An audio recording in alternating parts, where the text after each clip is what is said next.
Okay, we'll bring this into order and show Commissioner Thomas. Hey, bring the meeting to order. Please join me for the pledge and prayer. I pledge allegiance to the flag of the United States of America and to the republic for which stands one nation under God, indivisible, with liberty and justice. Dear Heavenly Father, we ask that you please watch over these proceedings today and help us, guide us with wisdom and deep thought of how to handle the situations as they come across this desk. We ask that you please watch over our first responders and our military to keep them from harm's way and to keep them safe and their families safe. In Jesus' holy name, amen. Amen. Mr. Chairman, if I can remind everybody to speak into their microphones. Thank you. Agenda. Commissioners, Chairman, I move to agenda as presented. Second. it's been moved and seconded to approve the agenda as presented. Further discussion. All those in favor? Aye. Opposed? Motion passed. We have minutes. Chairman, move for approval of minutes. Been moved and seconded to approve the minutes. Further discussion. All those in favor? Aye. Aye. Opposed? Motion passed. We have a stack of bills. Yes, we do. Mr. Chairman, I move for approval of bills. Second. Been moved and seconded to approve payment of those bills. Further discussion.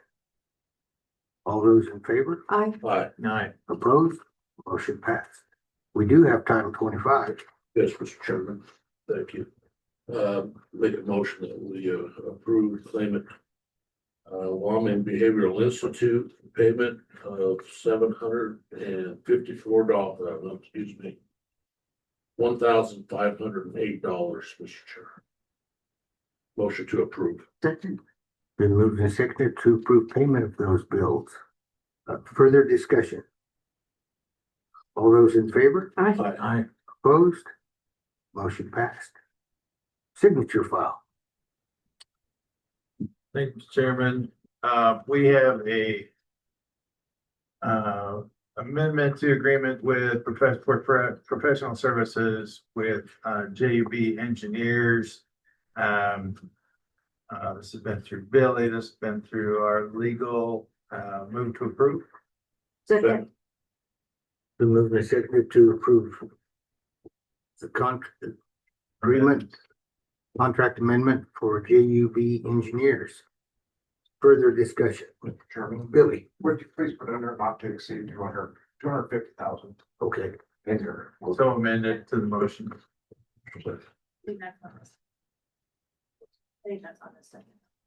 Oh. Further discussion.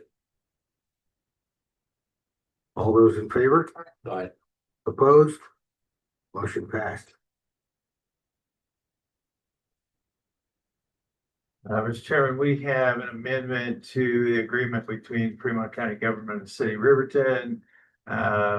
Section 4 of the original agreement is hereby amended to read as follows: the county shall make any direct payments for all work project performed prior to June 30th, 2027. The city shall reimburse the county for its portion of the work. Payment shall be made to the county treasurer. The city's portion of the payment is defined as 50% of the total construction paid services provided for the consultant project. And this has to do with, what's the road? Riverview. Oh, this is Riverview, yeah, sorry. Move to approve. Second. Been moved and seconded to approve Amendment 1 to the agreement between Fremont County Government and the City of Riverview. Further discussion. All those in favor? Aye. Opposed? Motion passed.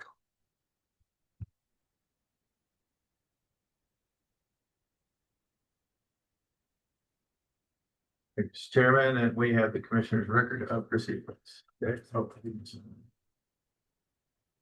Okay, priority mail. Mr. Chairman, we have Wyoming 250th Task Force Community Outreach Committee Project Promotion.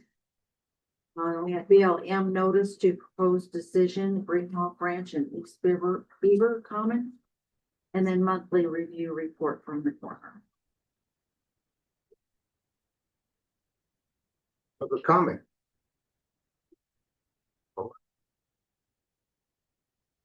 There is no public comment. Aaron Ivy is not here currently. Meeting reports and concerns. Commissioner Jones. Oh, goodness. What's been happening?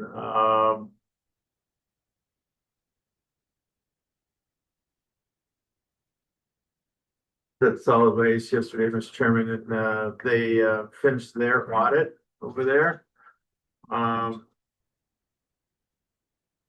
There's a copy available if anyone wants it, but I brought it in and put it in the office in here. Same officers, Moxley, Dulcater, and Larson were reelected. And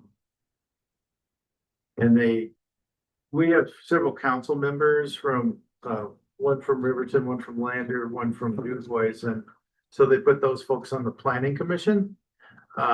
Because as they consider any particular changes, communication between those municipalities is gonna be important. I brought up the fact that there, wasn't anybody there who really represented the rural portions of the county. And they said if there would be any contemplated changes, they would go back to having those meetings at Lyside, at Jeffrey City, and all these different places. And they would go back, and I said, as long as that communication exists, I'm thinking about it. There were some questions that I believe Commissioner Fabricius had asked last time they were here. And they just wanted to reiterate that the district charges the same throughout the county. So the fees are the same in Jeffrey City or here or anywhere else. They're all the same, and they have to maintain that. That's been their policy for a long time, to make sure that those rates are the same. And then I think you asked about any requirement on dead animals, and there is no state requirement. There are some specific requirements. So if a animal is put down by injection, it has to be covered pretty quickly within that day. And that's been a matter of policy. So there's no state requirement. We do have an agreement with Game and Fish. Game and Fish gives us a certain amount every year, and I can't remember what it is, but to accept deer carcasses. And so those all go out to Sandra because it's lined. And then they subsidize us for that. And so it's free to drop a deer off at Sandra. So I hope that answers the questions you brought up. Yeah, They wanted me to bring that back to you. okay, thank you. Okay. Oh. Maintenance. I did get a copy from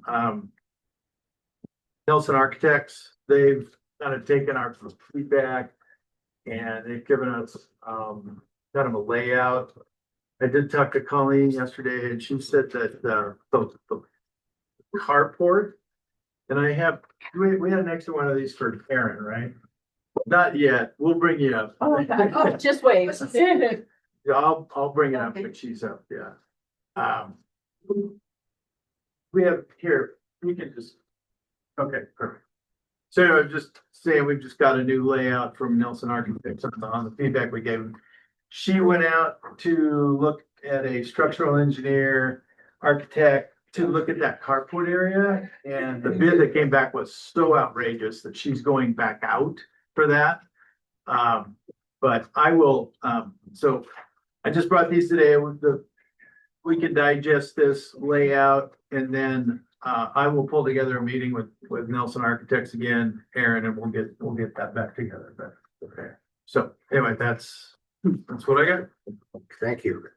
Commissioner McCarty, Wilson, I have none. Commissioner Fabricius. Mr. Chairman, I don't have anything. I think I reported last week about the airline. The numbers are up and only one that come in looks shortfall in there. in November, went down to 1,900. And, but it's back up Christmas and thousands of enrolled. So they're doing pretty good and, they're always asking for money. So Of course, that's about all I have, Mr. Chair. okay, Mr. Chair, yes, if I can ask a question. Commissioner Fabricius, are they proposing a rate increase? No, I haven't heard that. Okay, Or And rate no increase changes? on, the no fares. changes to the MRG? What was that? No changes to the MRG? Not that I know of, Okay, was not the agenda. Aaron,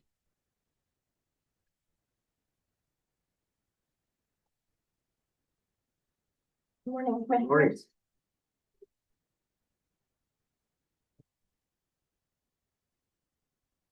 thank you. Thank you. Thank you.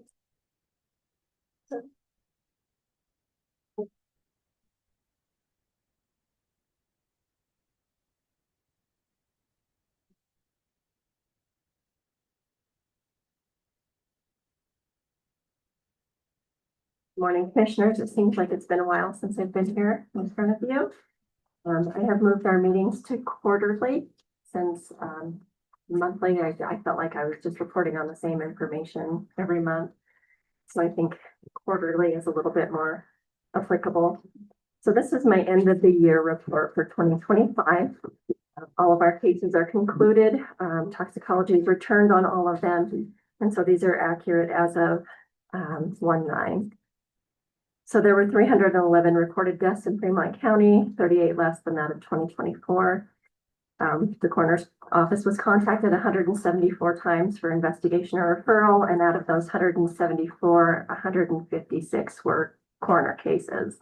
So 50% of the total deaths in Fremont County. It's 12 less than in 2024. So for 2025, 44% or 68 were non-natural in manner. Accident, homicide, suicide, undetermined. This is 6 more than that of 2024. The number of accidental deaths is 51, 12 more than 2024. The leading cause of accidental death in 2025, and this is the first time in the last 15 years that fall trauma has exceeded motor vehicle trauma. So fall could be from a standing or from a height. And that was our leading cause of accidental death is fall trauma. Second is motor vehicle accidents and or drug or alcohol toxicity, both of which are at 11 cases.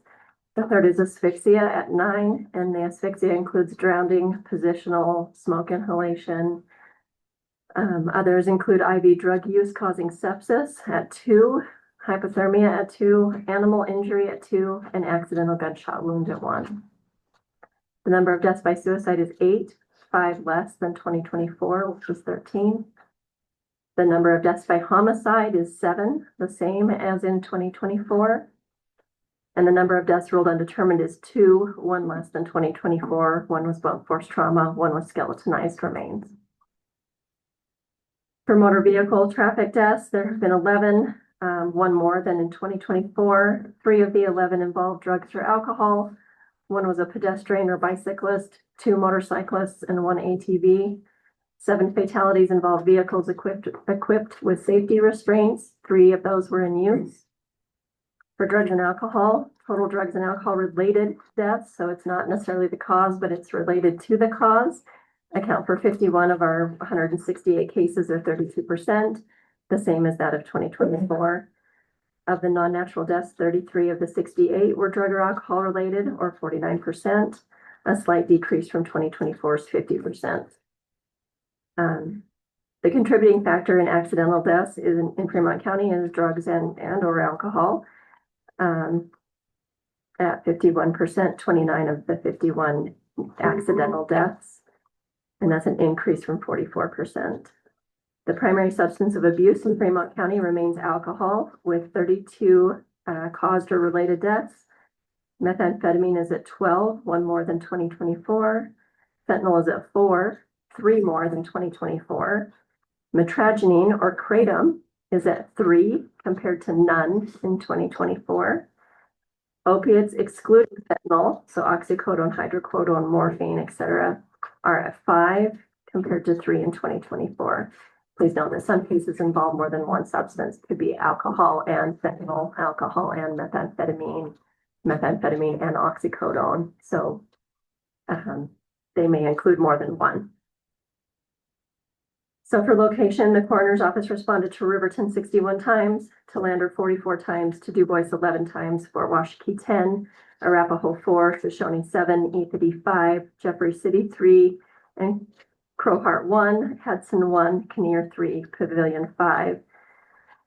The way it works is that where the incident occurs is where our jurisdiction starts. So the person may have been injured on Highway 789, but were taken to Sage West Hospital. So we respond to the Sage West Hospital for the decedent, but have to go back out to 789 to take photos of the scene, to look and see what happened during the crash. So some of these kind of overlap, where 6 cases were at Sage West Hospital Lander, 10 cases at Sage West Hospital Riverton, 11 cases at Wyoming Medical Center, 2 cases at Help for Health Hospice, 1 at Primary Children's Hospital in Salt Lake City, 1 at the University of Utah, and 1 at the Medical Center of the Rockies in Loveland, Colorado. 11 cases involved search and rescue under the fire department, 1 involved Wyoming Game and Fish, and 1 State Parks Department. For autopsy, 37 autopsies were completed for Fremont County. That's 4 more than in 2024. 56 contractual autopsies were completed for surrounding counties. That's 14 more than 2024. And I did have to suspend autopsies in August due to heat. With all of our gowns, gloves, masks, it was just too hot for us to perform autopsies. So the entire month of August, we did not complete any out-of-county autopsies. Or we tried to do very minimal when it was going to be morning, if 9 o'clock in the morning autopsy, to make sure that we weren't in there at the height of the heat of the day. So 7 contractual cases from December are awaiting payment. We've received the rest of those payments. The total revenue billed for the 2025 calendar year is $114,304. That's approximately $28,300 more than 2024.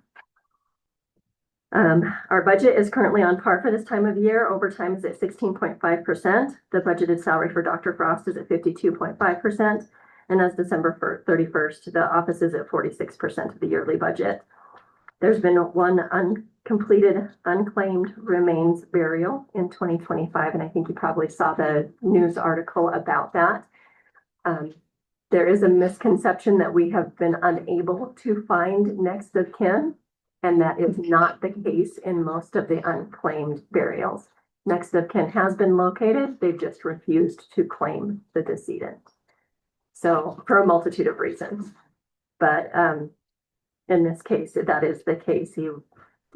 Family has 99.9% of the time they've been notified. So it's not that we haven't found them. And there have been no unidentified cases in 2025.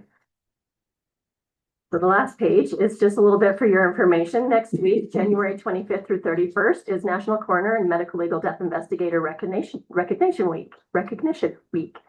A week designated a week of the year designated to honor the crucial, often unseen work of the coroner and staff.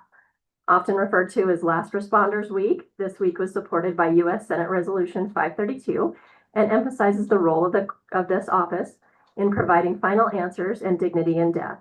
The Senate calls on local and state policymakers to recognize through formal commendation or resolution the contributions of the local medical legal death investigative professionals, including coroners, deputy coroners, forensic pathologists, autopsy technicians, and support staff. Why this week matters differs depending on who you ask. From a public health perspective, accurate death investigations are crucial for identifying disease outbreaks, environmental hazards, and other public health threats. In the name of justice, this office provides essential evidence for criminal investigations and expert court testimony to ensure accuracy and fair trial. For families, we're here to help you to find the answers and closure that you and your loved ones deserve, understanding that you may need to borrow our strength just to get through the day. I would like to take the opportunity to thank my staff for their selfless dedication to the people of Fremont County at all hours of the day or night, holidays and weekends.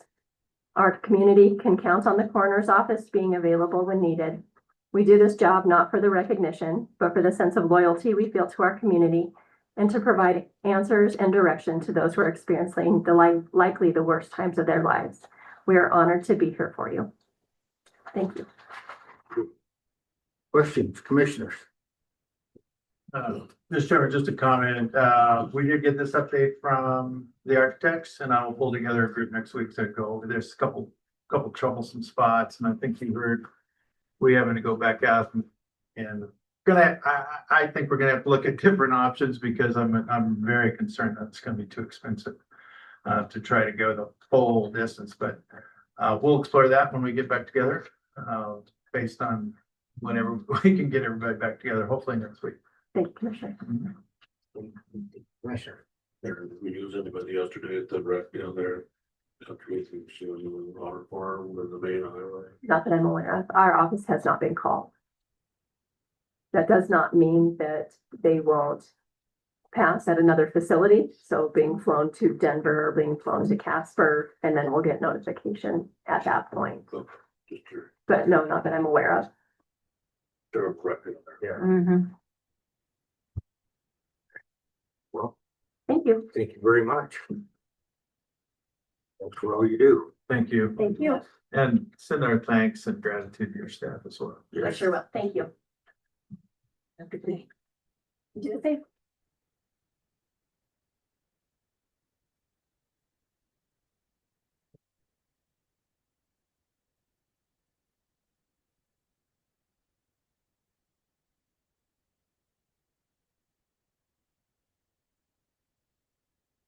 Tracy, you're here early.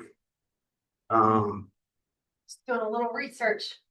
I'm sorry. Is it okay to be here early? Oh, yeah. Okay, thank you. I was just thinking Amanda's not gonna be here till 9:45.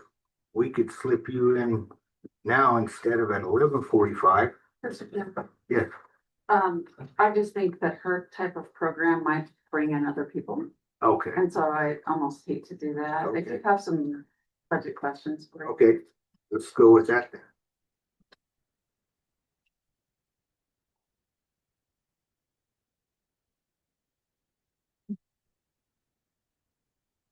So, thinking about the budget, for this year, I know we pretty much have to wait till the legislature is done.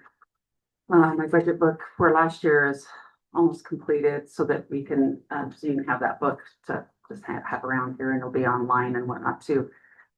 But I did get an email this morning that the Gravity has merged with ClearGov, who has been somebody who has courted us for a while to take their product. So I guess they're going to have some kind of a meeting on the 29th for all of us who have been with Gravity to look and see what that means. I'm hoping it's a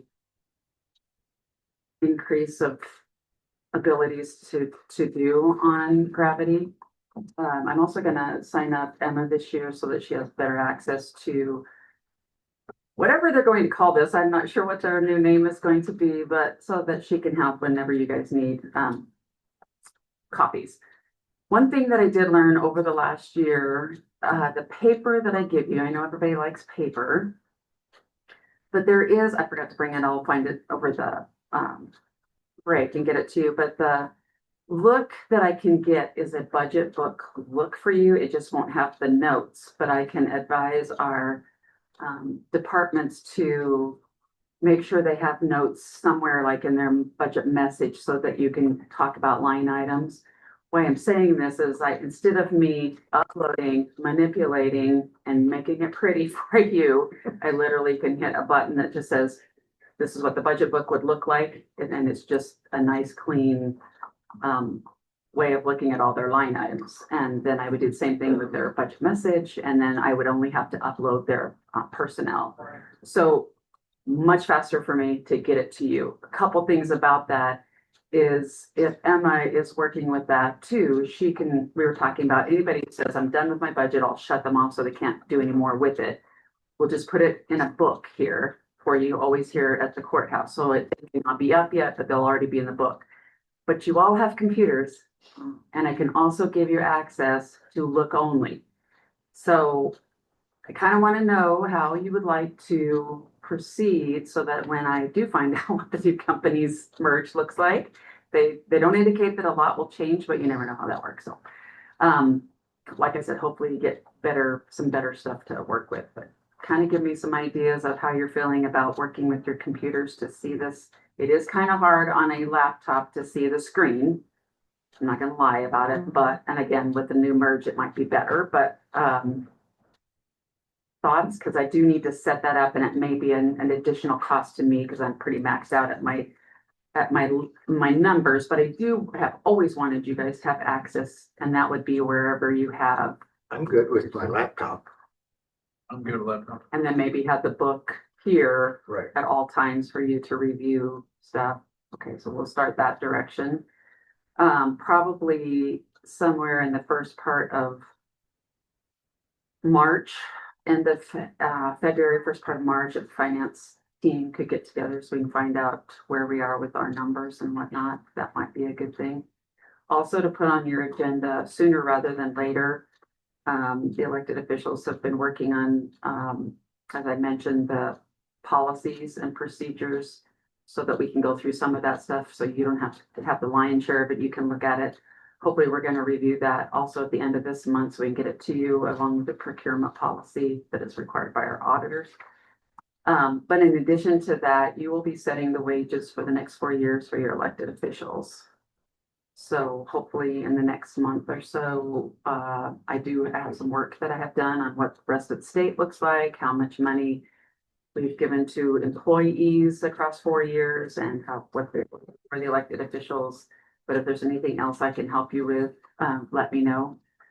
I think it would not hurt for our elected officials to update what the statute requires of them. And then in addition to statutes, what else has, maybe not in statute, but what else have you had to do in your offices for what we do? And that also, I think, would help you when you're setting official wages. Any questions or things that we could be doing for you? Questions, Commissioner? Not off the Just top of my excited to ready head. to go. Yeah, I'm sure I'll have some questions, but. Okay, well, as we go along, I mean, since we're not there yet, send them out to me. And like I said, we're trying to meet with the elected officials and I was gonna ask them to update their job descriptions. I think those will be a good thing to put on the website, on the election page, as well as filing for office to start in May. So that's faster than you think for all the folks who might be thinking of running for office. That might be good for those who are considering that, so. Yes, Chair. Yes. I'm pretty sure we've had changes in the last 4 years, statutorily mandates and all the other stuff. So I think it's a wise idea to have them list that out. Plus, it gives the public a good insight of what your job is. I mean, it's not every detail because we know there's a million moving parts. Right. But it kind of gives them an insight of what you do. I figured that's it. These aren't our seats, they're just a seat. That's the other thing to remember is it's not identifying us as the people sitting in them, but what the seat requires of no matter who has that seat. So, okay. Any other? How was the elected officials meeting yesterday? Was it yesterday? The elected official department head meeting? Yeah. We met last Monday. Was it last one? We had some discussion, or I had some discussion where the IRS policies for fringe benefits was challenged again. I haven't had that for like 8 years. Nobody's challenged me on it, but it's not my policy. I think is what I gave the message to the group, and I did update all travel. I have a document, actually, I'll go find that during the break as well and give you guys all a copy of it. Just reminds people what their duties are when they travel and what is a fringe benefit, and that you can allow your department to pay for it, but it is taxable in certain instances.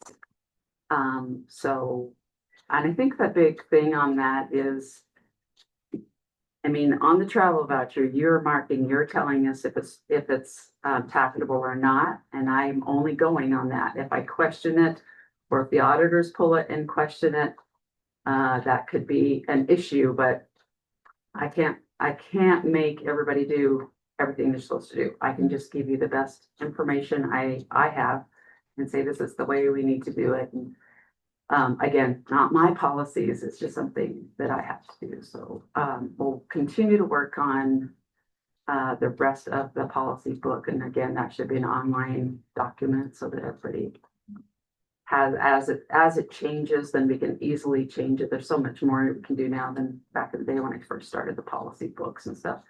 Personnel policies that have the most changes. Couple that come to mind that we don't have, but something has been brought up over the past several months.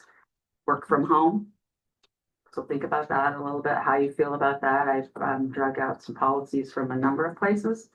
So work from home, if that's allowed, and why is it allowed, and how is it allowed, and how do you, if you allow it, how do you monitor it to make sure that it's legitimately being done? Administrative leave. I know our sheriff has that. They should have that. That's an agency that should have that. Work with them to get their policy, but we don't have that, but it has been used by another agency that is not in our policy book, and I have not been able to get that policy. So I can look at where that came from. So there's those two that I can think of. Is there any other policies you guys have heard of you'd like us to look into? Employees bringing their pets to work. Employee, bring your pet to work I've day seen 'em. or like all the time day or? Yeah, I've seen all it the too. time. You know, we did have also so customers bring their pets. It is not disallowed. We used to have something about only allowing service animals. And at least we have screens now, but a guy brought in his boa. Oh, God. And scared, yeah, our staff really. Oh, yeah. It wasn't funny. I mean, really, I mean, somebody thought it was funny, but it wasn't funny. So we were working with JR on that. I don't know where we ever got with that. So, I mean, we could look at that as a round picture because I don't know what the liabilities are if somebody's dog or cat or whatever they bring in bites somebody. Mr. Chairman, I remember Jody worked on that, You know, and had reviewed that with JR, but I can't remember whether, we apparently didn't approve it or didn't it get through, but. I think there was some issues, but I don't remember what they were. I'll see if I can drag up some emails from her on that. And Okay. okay, pets. I can understand if it's a service animal. Or not just to bring. Yeah. A companion to work. So I think we should look at both directions for the public Mm-hmm. and for us. Again, I don't know what the liability is if somebody's dog bites you. Mm-hmm. So, okay, anything else that you can think of that's come up over the last, oh my gosh, 8 years or whatever it was? that we have not. If you think of anything, let me know, because we certainly want to add it to the list and be working on it for you. And again, like I said, we're the ones that usually are kind of cranky about what the personnel policy looks like. So hopefully by the time we bring it to you, you're just reviewing it and adding your special touches to it, and we're ready to go again. Yeah, Mr. Chairman, so Yes. do we have these policies organized online and, Not yet. okay, I have them, but that's what I said, is I'd love to be able to, when we finish, actually, Emma's going to. I've put Emma into, I need to probably say Emma has, recently got her degree in business administration. And she Oh, wow. also took, she has HR certificate, so I'm passing on a lot of stuff to her. To get a wider range of HR stuff done than what just I do, so. yeah, But she also has done a couple surveys for me, and she's pretty techie, so Yeah. I'm adding some things to, and I told her that. I said, when we get the policies done, I'd like you to put this in a great, nice, beautiful, all same font and everything, and then be able to have a hard copy or put it online so everybody, and anytime we change it, Yeah. easily change, so. We're working that direction. Good. Yeah. Good. Yeah, that's good. Congratulations, Emma. Thank you. Thank you. Thank you.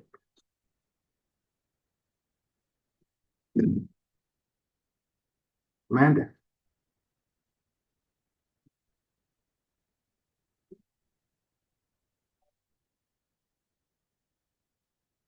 Morning, commissioners. How are you? Good, how are you? Good. So the Clerk of District Court office, it's always busy, so that's good. End of year came through. We're running about the same amount of passports as we have been the year prior to, which was good. Those seem to be upticking. We have a lot of foot traffic coming in for passports and getting those. So that's been nice, to kind of take away from our normal daily jive that we do. Recently I have been working on a couple of updates. So, with all the computer programs that we have in place in my office, there's been the contention of a data governance policy in which started about 2 years ago, was put on hold, but we're starting back into that with the state, trying to work out some fine tuning points based off the fact that I'm the custodian of the district court record. However, I don't own it. So it's kind of a weird equilibrium that we're at. So that has been put back on the table for conversations within our subject matter expert committee.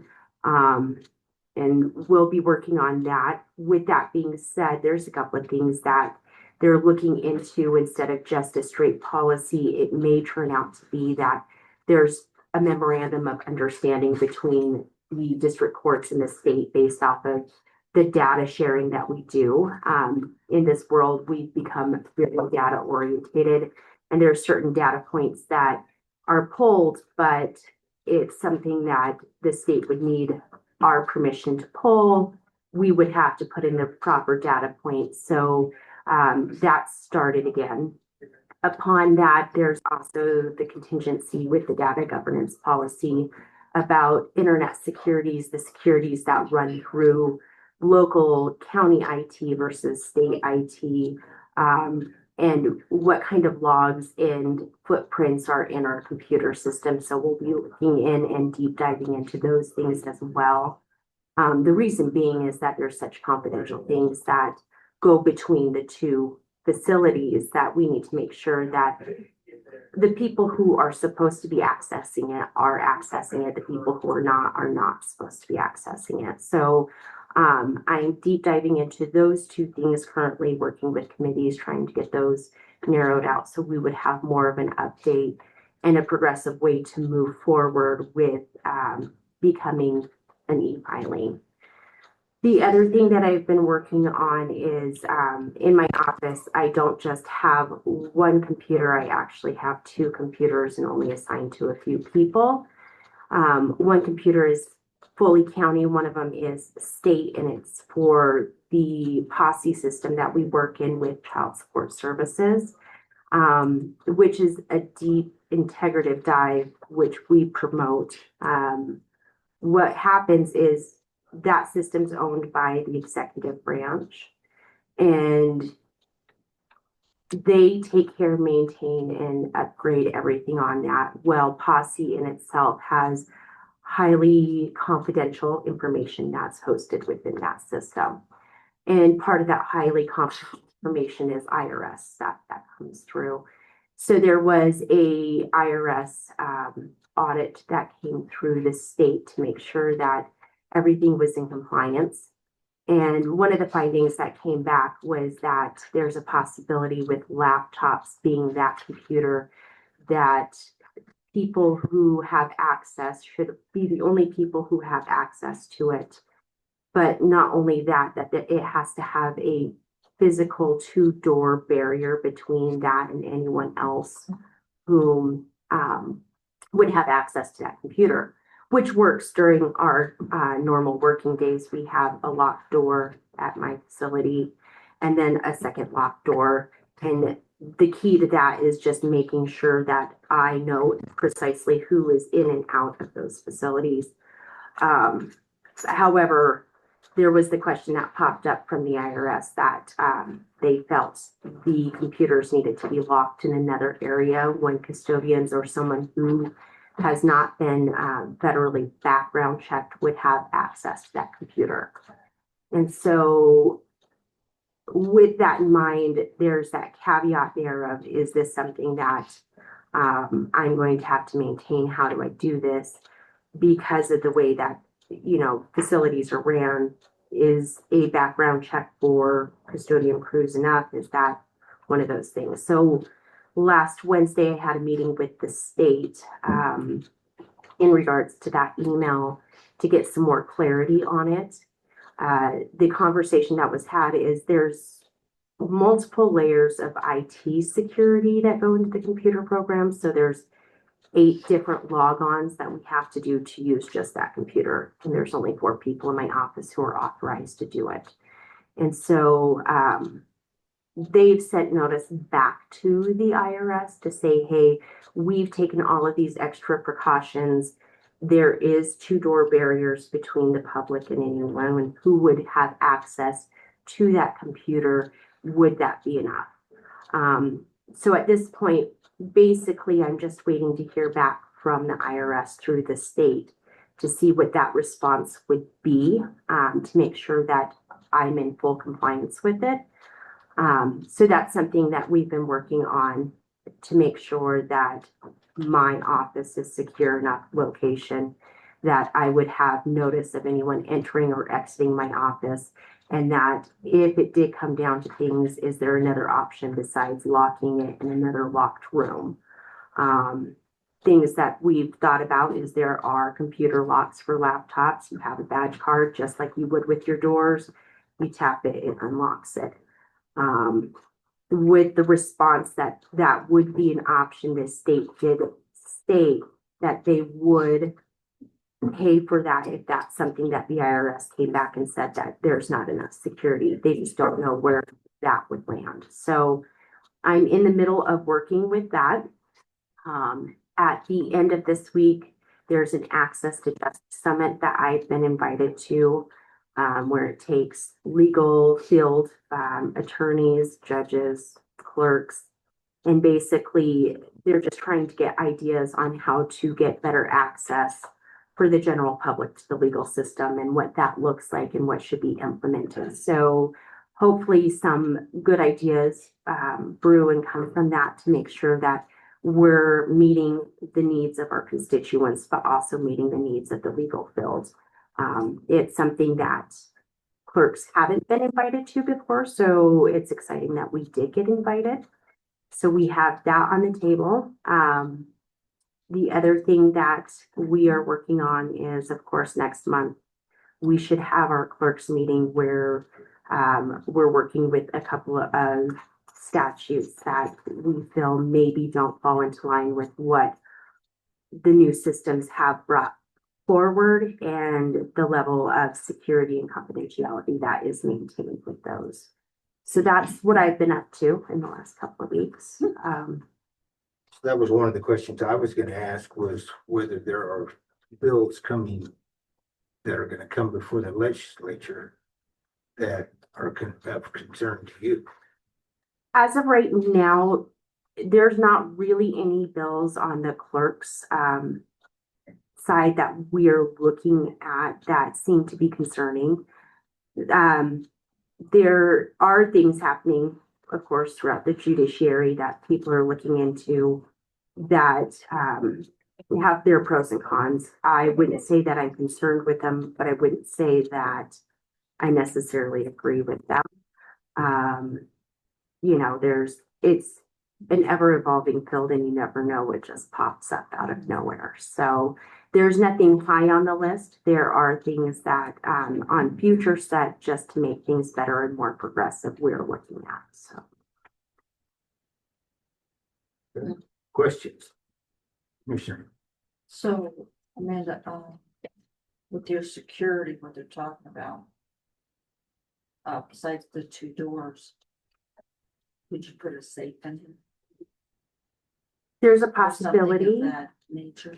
The thing that becomes a problem is their laptops, 4 different laptops that look identical, so we would have to make sure that they're hooked up to the same station because it's keyed into the IP address that conforms with my secure login. So it's making sure that those are going to the same spot every time, plugging and unplugging, those type of things become quite frictious. Yeah.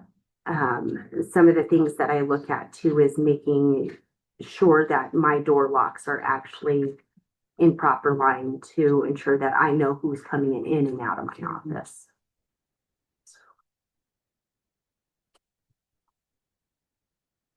Good question.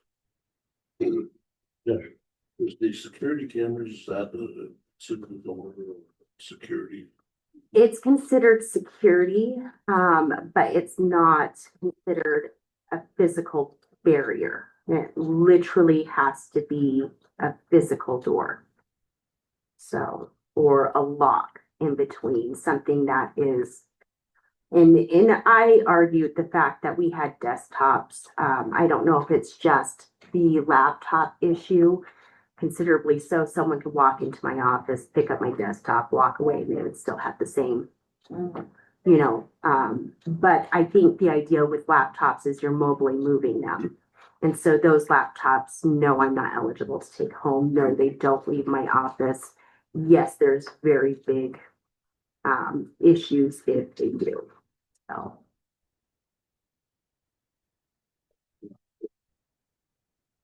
Well, thank you very much. Appreciate it. Yeah. Appreciate you coming over. Have a good day. Thank you. So one of the meetings I had last week was I had talked to, we got some information about a grant application for the state grants for improvements for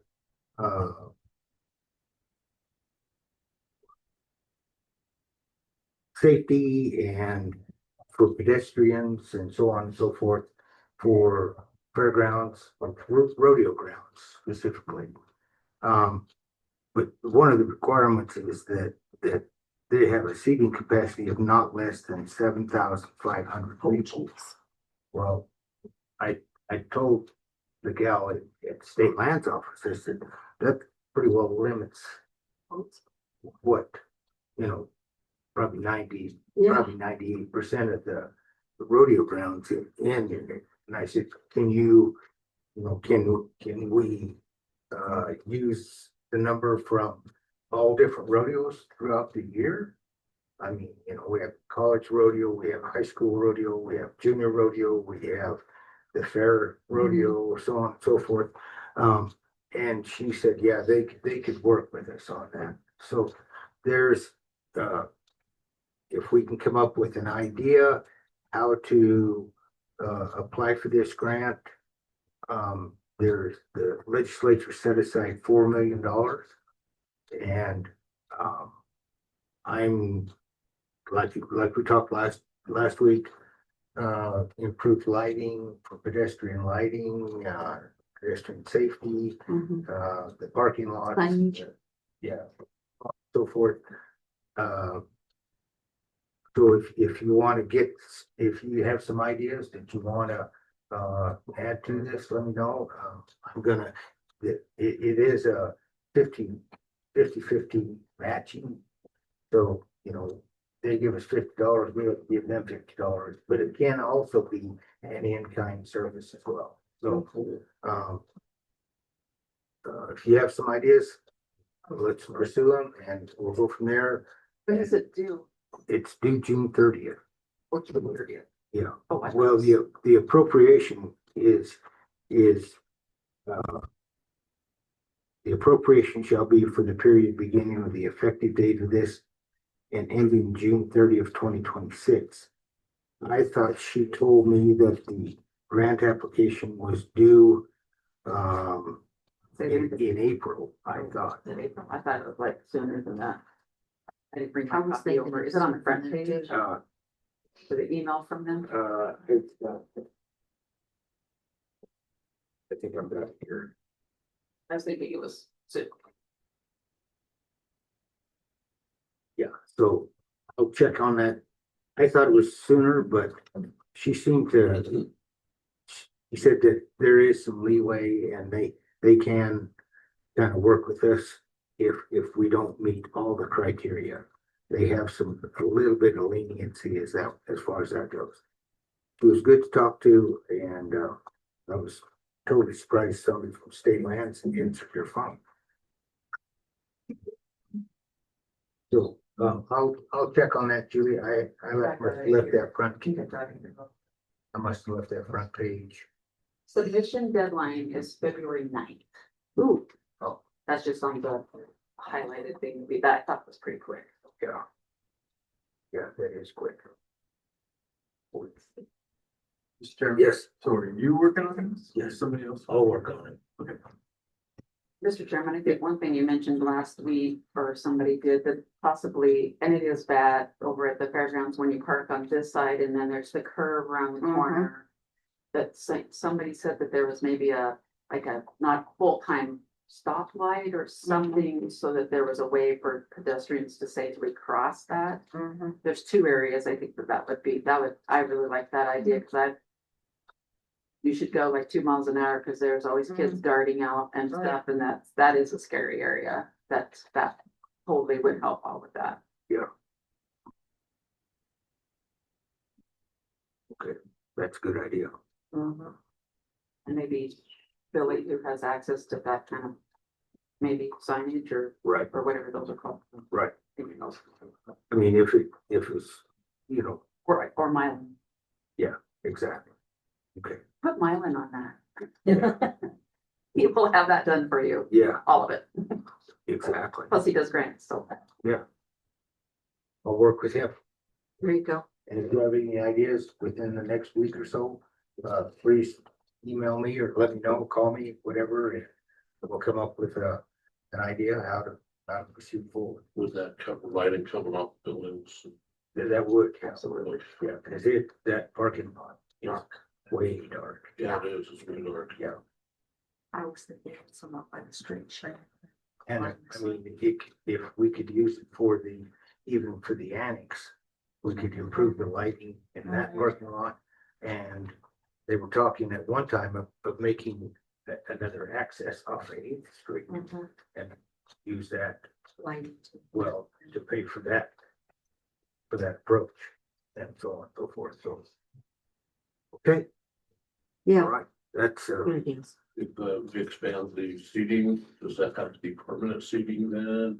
I'm not so sure if we can get portable seating or not. I know we have some portable seating at the fairgrounds itself that are on a trailer that they can move around. And I don't know if we could ask for another set of seating to go to the annex, or whether, I'll have to check. Mr. Chairman, since you have to know where the 50/50 is coming, is that something you want to have the board vote on? Is that a LATC 50/50 or? So you all are clear and okay with what maybe 50/50 might be? Yeah. So I didn't know whether to come up with the designated, the 50/50 to come from LATC, or like you said, which funding source. But, I think it'd be a good idea to have that in mind when we fill out the application, because I'll have to get some bids, some estimates of what. Right. Some of that you can do, like if the approach is acceptable, then maybe the road department can do in kind of that. Yeah. But just so that you all know where the 50/50 or the 50 part of it is coming from, and you're good with that before you apply. Yep. So I don't know if anybody has any thoughts for Larry today. Any ideas, thoughts, suggestions, motions? Mr. Chairman, what kind of an ask are we looking at? Yeah. What are we thinking? Well, I don't know yet. It depends on what, how involved we get. I mean, if it's lighting, I would say it would probably total total cost would probably be less than $100,000. Total cost. And if we can do like the approach, if we can have an in-kind service, in-kind, then that would be minimal for us, but you know, there again, we have what about our power poles or light poles and where to place them, because you know, if we put them, we can't put them in the middle of the parking lot, No, of course. No, We have to put them on building, that we have to talk to an electrician and so on and so forth, and so I would say not to exceed $100,000.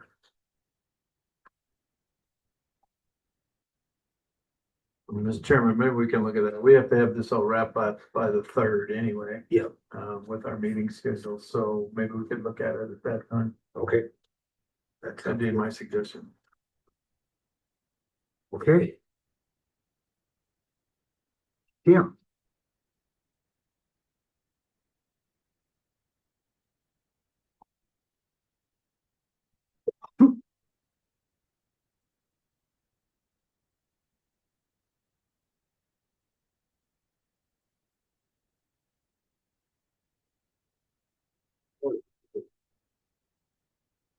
You can see it.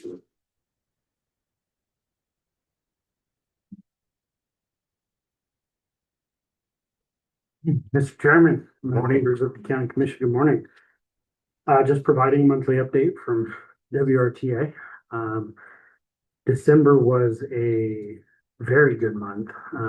When we look at our ridership numbers, the Safe Ride program transported 818 passengers for the month of December. That's a 36% increase from the previous month.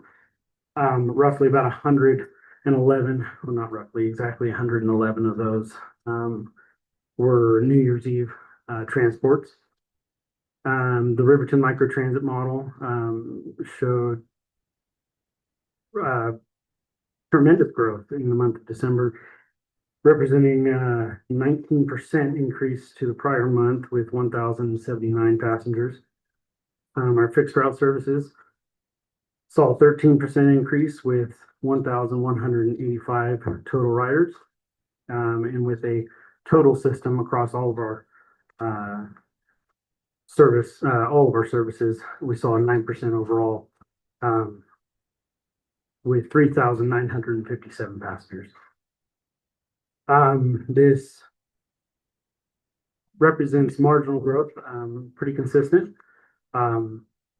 Safe Ride program is outperforming our expectations at this point, which is tremendous news, and a great response from the communities. We see increased utilization in our late night safety and rural access, with flexible trip needs as well, and that's where our micro transit system within Riverton is really taking off. Just kind of an overview on our FY26 local match status. We have met all but $152,576.50 of our operating local match obligation. The majority of that we can attribute to the generosity of the governor's local match fund for IIJA projects, which accounted for $244,448.50. And then the city of Riverton as well granted an operating subsidy under their contracts to service, $42,000. As I did present earlier, I think it was last month or the month before, we did also secure $48,000 in State Land and Investment Board funding for our rolling stock local match obligation, which will go towards the procurement of 3 14-passenger cutaway buses. That leaves a bit of a balance on that local match obligation, which we'll be exploring some options on here shortly while we go through the contract for that bus procurement. We finally can officially announce that we were awarded the United States Department of Agriculture funded technical assistance grant So, it was a joint partnership with the Community Transportation Association of America. They submitted the grant and we were awarded that for technical, assistance in the form of a sustainability study focused on WRTA's long-term financial viability. They'll also explore our service delivery model and overall system design within rural transportation contexts.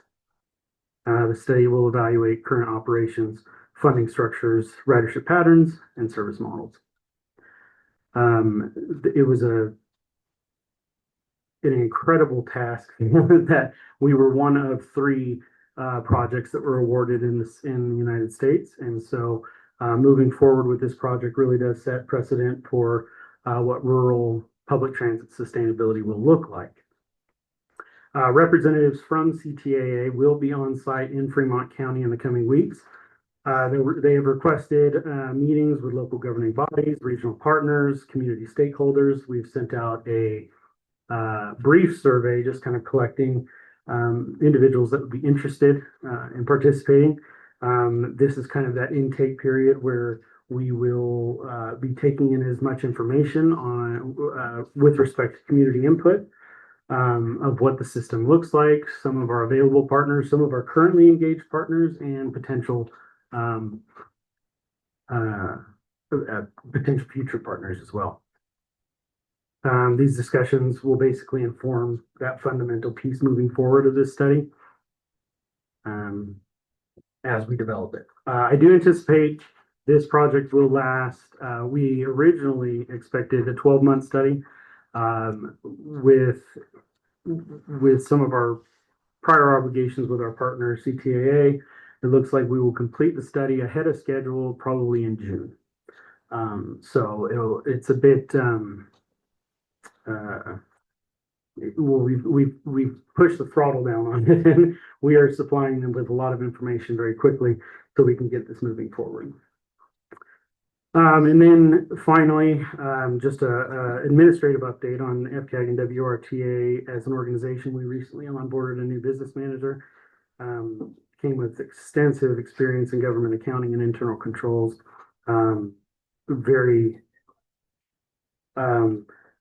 It does change the direction of us as an organization, having that institutional knowledge that he brings with.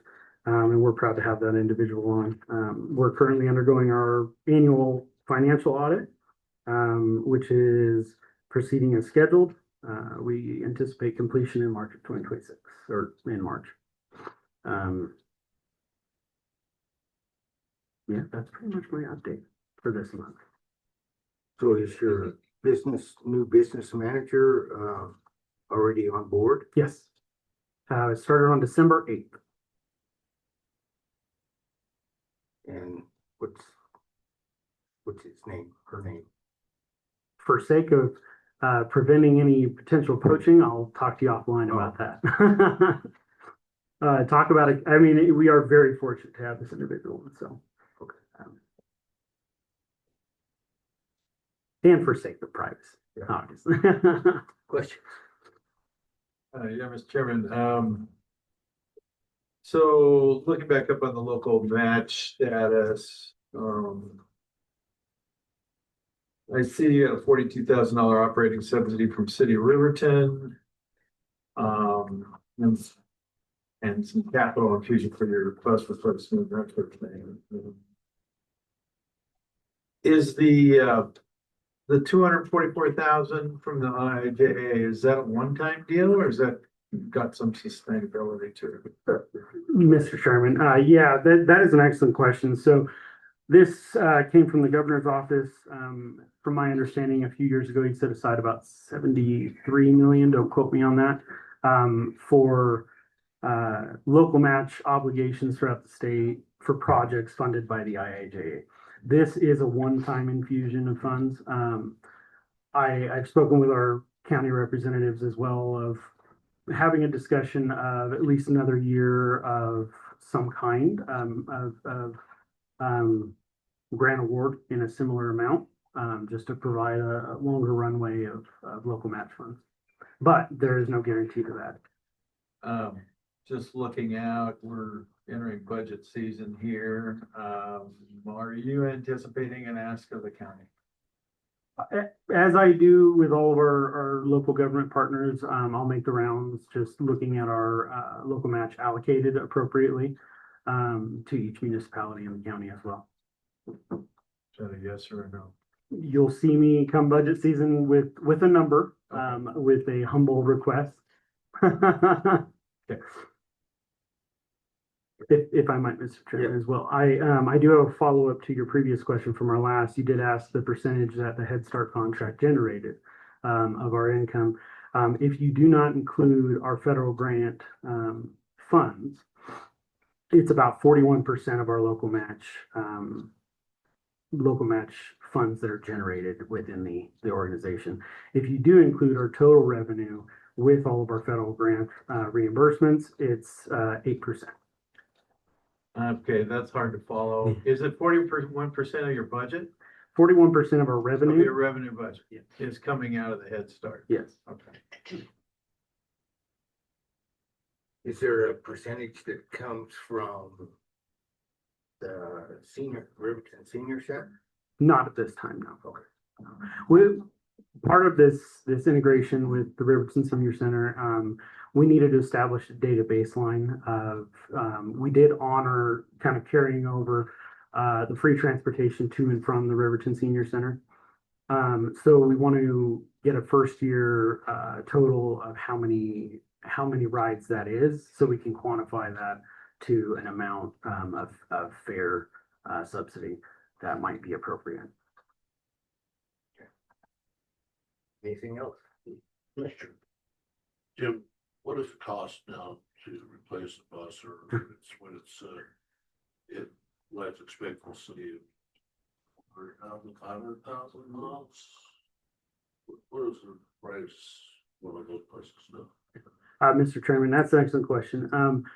So for the 14 passenger buses we'll be procuring in this fiscal year, the per unit cost will be between 160 and 168,000.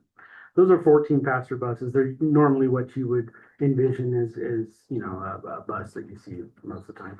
If you start getting into larger, and this is where the life expectancy comes in, those are classified as medium to light duty vehicles. You'll see about a 5 to 7 year useful life out of those, sub 200,000 miles accumulated. If you start moving into the heavy category, which they don't necessarily have to be the huge motor coaches that you see, but even a much shorter, Gillard, New Flyer, those are the manufacturers, but those are what you classify as heavy. You start to see that 10 to 12 useful life, and then the Transit Asset Management Plan classifies their mileage, their accumulated mileage of useful life as 500,000. So there's a couple different categories. Vans and whatnot are classified as light duty. You'll see 5 to again sub 200,000 useful life on those. But those are metrics that are set by our federal Transit Asset Management Plan. We really don't have much discretion in that at all. So with your previous plans, routes now, how long do you expect your buses to kind of hold up? Sure, Mr. Chairman, it's an interesting variable. With the amount of highway miles currently accumulating on our larger bus fleet, you'll see a healthy 200 to 300,000 with relatively low maintenance costs.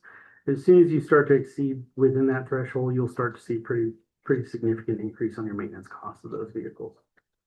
We did spec those larger buses you see out with those realities in mind. So they come outfitted with a Cummins engine and a much sturdier transmission, things like that to guarantee we get as many useful miles out of those vehicles as we possibly can. Also, the cost of those larger heavy vehicles, and to answer your question more directly on those, you are looking 500,000 to 600,000 is the current. Now that's diesel powered. If we start looking into compressed natural gas, you can exceed 1 million pretty quick. The same with the hybrid. The hybrid styles are about 1.2 million per unit. So it's a growing concern in the industry as well of the inflated costs of bus production and the delay in it as well. So your typical build time was about 18 months for one of the heavy vehicles. One other quick comment, Mr.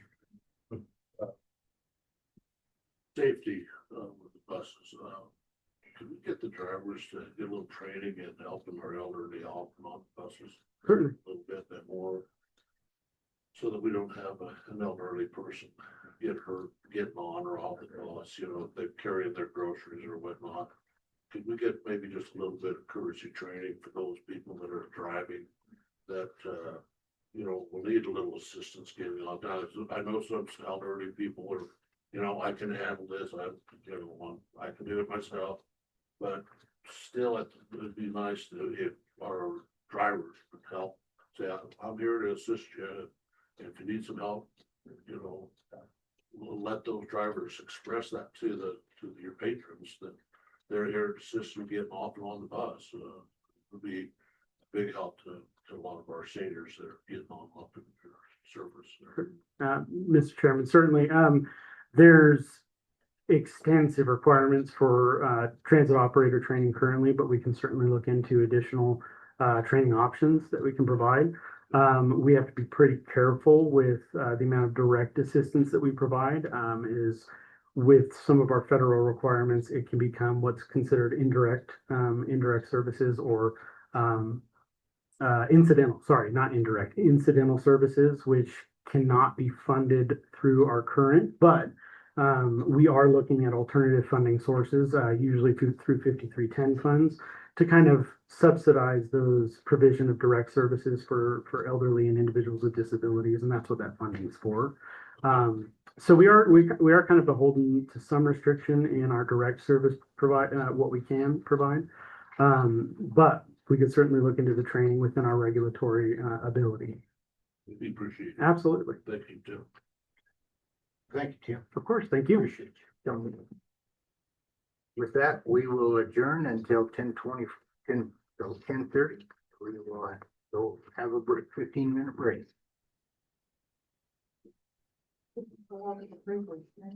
Yeah.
Cody, you have the sign-in sheet over out? Go around. They're gonna be up there in a minute.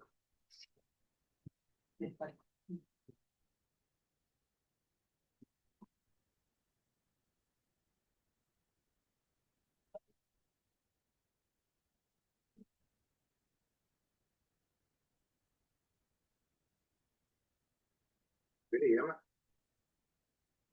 Good.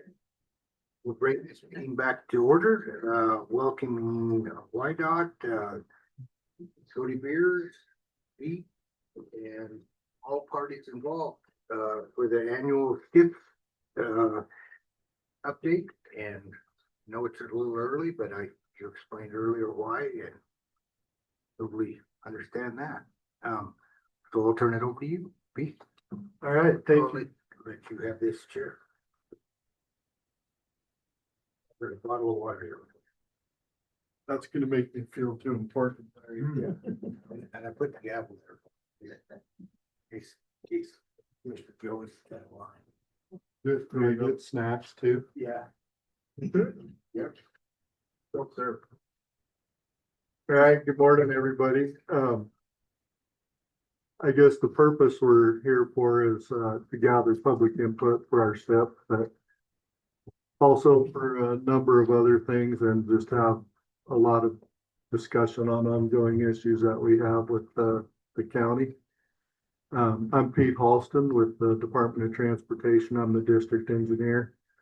And this is Randy Merritt. You wanna, should we go around the room and have everybody introduce themselves so we know who's here?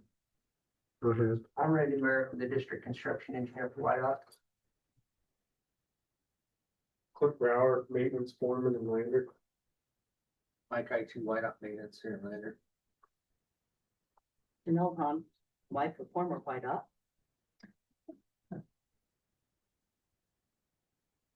Cody Beers with White Oak.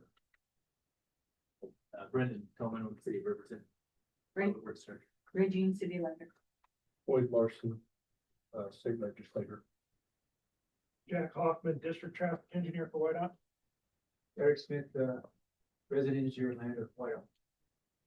I'm Scott Stone with Federal Highway Administration. Jill Johnson, Fremont County Road and Bridge. Clark Peterson, transport truck and equipment. Mike Harris, superintendent Lander Schools. Brian Bell, highway manager with DOT. And Patricia's personal secretary. Yours, Steve, Brockman, state legislator. Tim Nichols, Wind River Transportation Authority. Yeah, Austin Beckdoss with the newspaper. Bill Whitney, All right, thank you. So I have a couple of updates for the commissioners for some ongoing things. Did you pull up that snow priority map?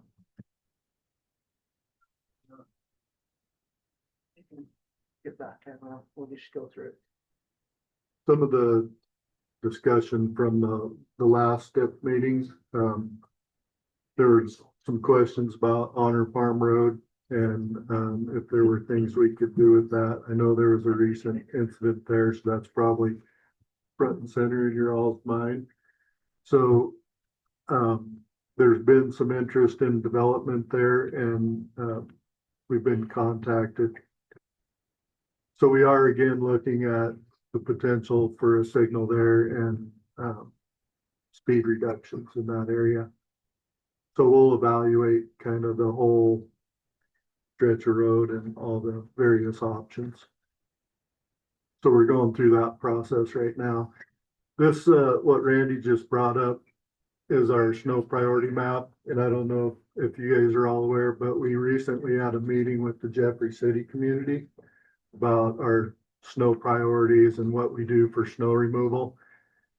This is a map. You can find it on our 511 website. It shows what our priorities are. Can you scroll down a little bit, Randy? So it's color coded, and then those are explanations for each one of what each one of those various colors mean. So if you have any concerns about how we look at a certain road or have questions or that information's on that snow plan priority map. It's kind of, how we size our crews and allocate resources to various areas is based on that map. Some of the roads are overserved from, what's shown on the map. One of them, for example, the 2026 to Casper. I think we treat that with a little higher priority than it's rated, just based on demand. Probably 296. Some of them are overserved because of the nature of the weather there, and if we lose the road, we have to bring some heavy equipment out there to get to it. But that's another thing that I wanted to bring to your attention, that's kind of the structure for how we prioritize roads, if you have any questions about that. Did you have anything to add, Cody or Mike, on the meeting you guys had in Jeffrey City? If you want to talk about roads and snow plows, all you have to do is get the rumor out that we're going to start plowing. And we found out that there was about 60 people out there that wanted to come in and visit with us. So first thing we did was say, we're not changing the way we plow our roads out there. Even though this year there's no snow. So, so we had a really good meeting with folks in Jeffrey City, and a lot of give and take, and I think we left there as friends. So good folks, they're concerned about being able to get back and forth to town. School may reopen out there. So we're staffed, and Mike did a good job visiting with them about snowplow priorities. And you know, as you guys know, the number one priority going from this area to Muddy Gap is 287 through Rollins Junction. Sandra Road is a lower priority road that we get to during the day after everything else has been cleaned up. We don't plow that road at night. So that was the rumor that got out, that we were going to quit plowing that road.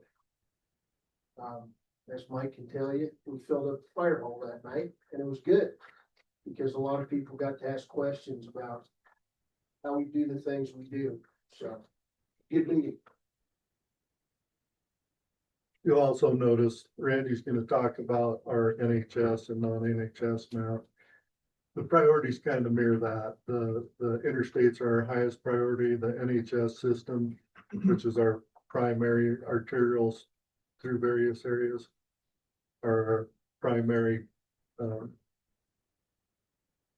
focus in a storm, and it's also kind of related to how we fund construction. So you can go ahead and take that down, put your presentation back up. And then the third thing I wanted to update you on is our Wind River Canyon resiliency study. We have some information, and if you have your name on the list, we'll email it to you along with this presentation. I'd like to thank Billy and the county for all the help that they've given us on it. They spent a whole day with our consultant driving over the roads and that kind of thing. We've had the same amount of help from the tribal transportation too. So thank you guys for that. And I think we're going to be looking for continued participation.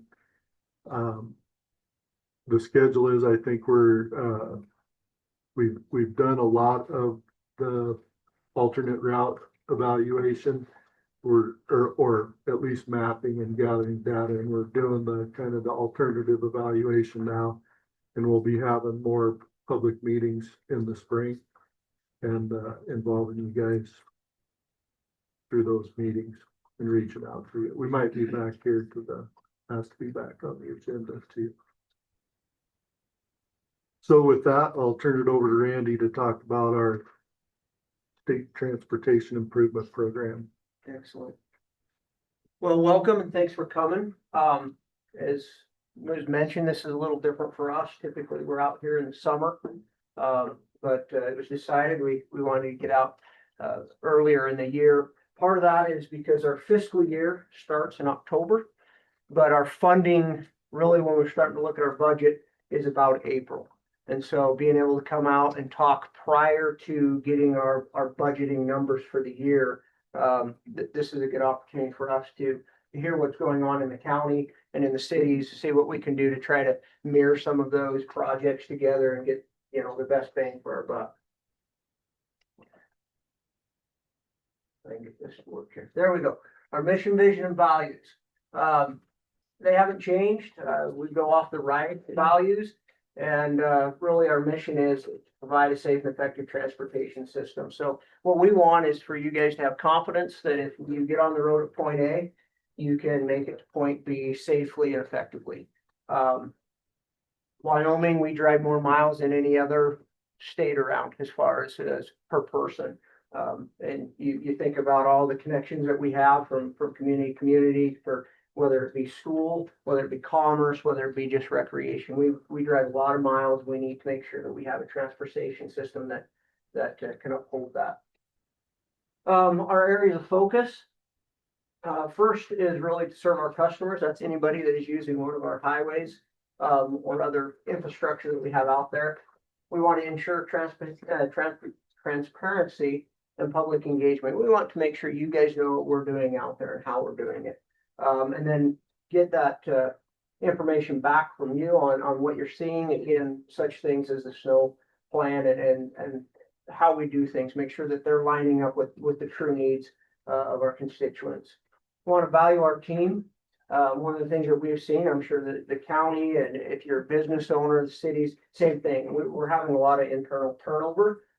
It is difficult to keep good people working for you now. And so we want to make sure we value our team and keep that going. And then develop and maintain strategic partnerships. That's part of what we're doing here today. We can get more done when we collaborate and work together. Appropriate manage our resources. We'll get into that a little more, but we have a lot of resources out on the landscape and we need to manage those first and foremost. And then after that, we continue to improve it and innovate. So what does WYDOT have out there? I'm sure some of you have seen this slide before, but we're about 16,000 lane miles, 6,000 bridges or structures, a little over 42,000 culverts, 800 miles of guardrail, 80,000 signs, and 12,000 miles of fence. So that's a lot to just maintain. So a lot of our budget, which is state money, goes to maintain those systems there. So looking at fiscal 2026, that's what we are in now, starting October of 25. We started our fiscal 26 year. For construction, we are looking at a little over $400 million. And that is construction costs, right, that actually go to contractors, right? That's what we're going to contract out. What you look at here is the state versus federal funding. National average is about 70-30, with the state coming up with that bulk, that 70%. And the feds coming up at that 30%. Wyoming's exactly opposite that. We're 30% state funded and 70% federal funded. Our federal match is 9.5%. So the other basically 20% comes directly from projects funded with entirely state money. So as we look at our revenue history over the last 10 years, you can see kind of the green line is really the funding that we have. It's pretty flat, right? You don't see a whole lot of valleys or peaks there.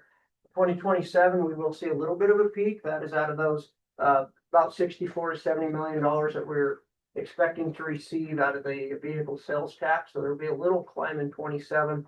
But the other part is the red line shows the buying power, right? Due to inflation and that type of stuff, a dollar doesn't go as far as it used to. So even though the revenue is flat, our purchasing power has made it to where that gap is getting bigger and bigger, and we cannot do as much with the funding that we have had in the past. What that means to us, as Pete was saying, this is a map of our NHS and non-NH system, that is National Highway System versus not. The blue line is the NHS system. The red lines are roads that are not on the NHS system. As we start looking at projects, putting them out there on the landscape, if funding doesn't change, if as we're looking at priorities, the blue roads are the ones that get funded first. So all the other, even when you take a look at South Pass is not an NHS system. So those are the types of roads that we have to really balance and say, can we afford to spend money on those when we really need to focus on an NHS system, which is the vital links. There's questions on which roads are NHS, which ones are not. That really goes back to the 1950s when you start seeing some of the growth, the interstate bills and those types of things. Those were designated as NHS, and they're primarily connecting community to community. And this is one time I can say to get a road from non-HHS to an NHS, it does take the act of Congress. So that's something we petition back to FHWA. They take into back to congressional delegates, and they have to vote for that change. So it's not impossible, but doesn't happen often. So this slide shows a little bit more about some funding. What this really is local agency funding. So those are the dollars that come to YDOT that get passed through to local agencies. That's towns and counties. The big thing to notice there, I wish I had my pointer work, but it doesn't work on TV screens. But so if we take the first row up there, surface transportation, urban areas, that's like urban systems and some of those fundings that are out there. The first column is federal funds. There's about 6.2 million, almost $6.3 million in federal funds that are passed through YDOT to the local agencies. There's no state funds, but the next part, as you look there, it's the total and then optional versus required. The optional funds are all 6.3 million. So those are funds YDOT has elected at this point to be able to pass through to local agencies, but are not required to do so. And as you go down through there, you can see the full totals on there. There's about 52, almost $53 million worth of funding that is funneled through YDOT to local agencies. Out of that 53 million, just over 36.5 million of that is optional versus the required. So the question internally to us is, how long can we continue to afford to pass that many $1 million through to our local agencies? Which is vital money, we know, to keep them going too. But how long can we continue to do that if we're having to take money off of our roads at the same time? So a big portion of that is related to the bridges that we're doing for the county. Yeah. Through the EJA bill. So that's 30 million of it, yes.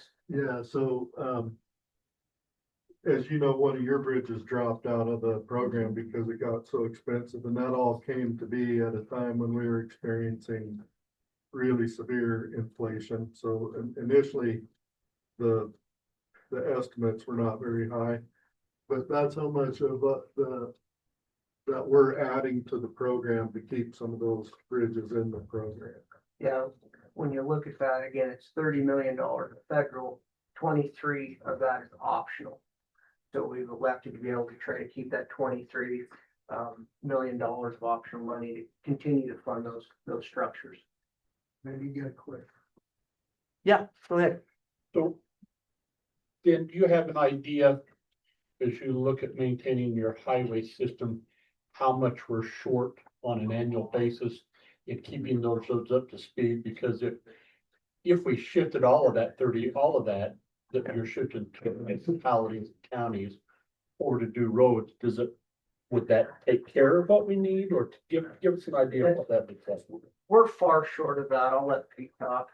So the more recent number that the directors used is $600 million annually. We've used $300 million annually.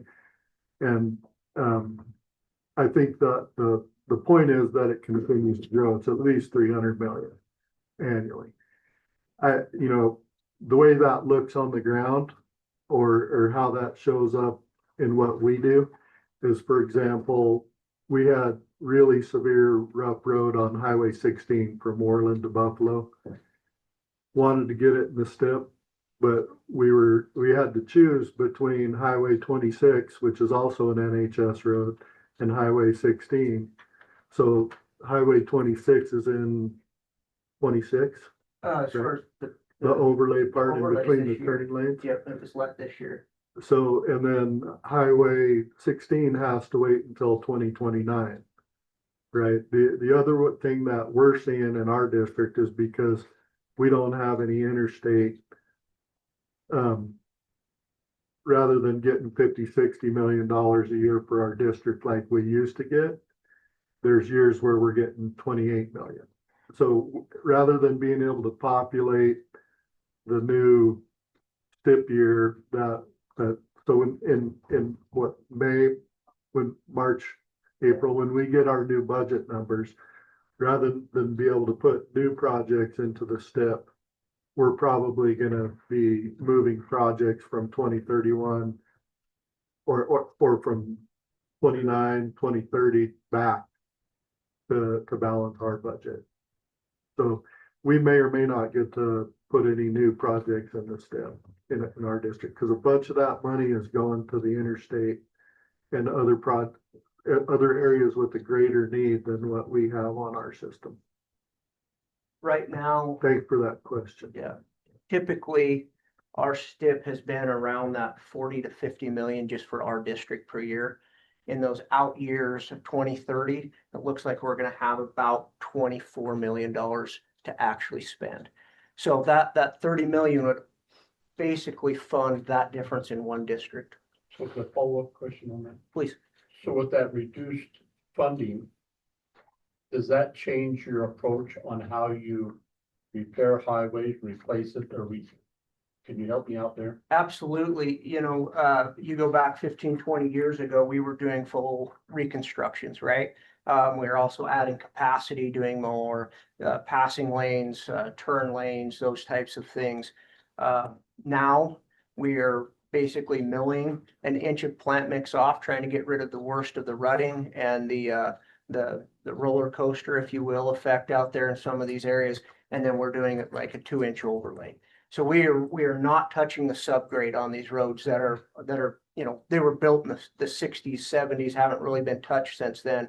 And that is one of the issues that we have. We're seeing that subgrade starting to fail too. And so trying to keep those roads to a higher level, so we're not having to put as much money into them, right? It's not falling off that slope of having to rebuild them, but eventually there is a service life to a road.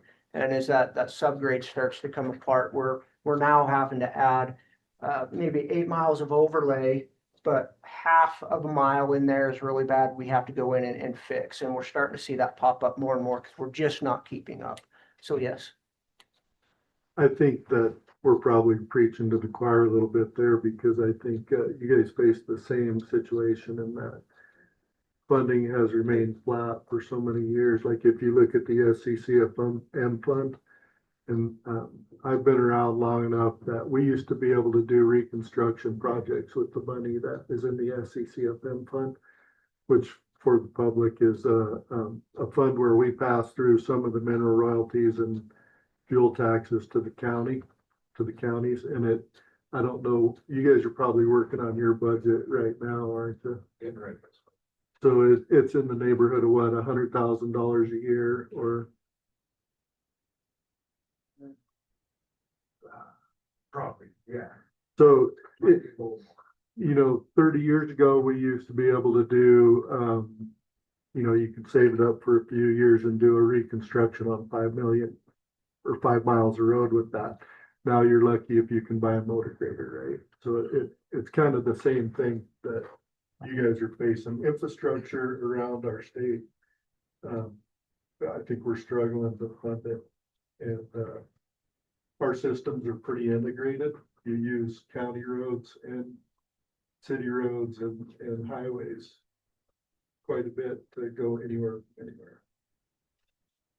So absolutely, it does impact how we continually maintain the roads and what we're able to do. Trying to stretch as many miles out of as few dollars as possible. So what is a STIP document? We have various parts of it, the highway projects, 6-year plan. So come end of March, 1st of April, we'll get our budget to start planning 2032. There's also 1 year of transit projects. Those are typically pass-through money that go to our local agencies and are run primarily by our senior center. But here in Fremont County really does have a true transportation, public transportation system with the Wind River Transit.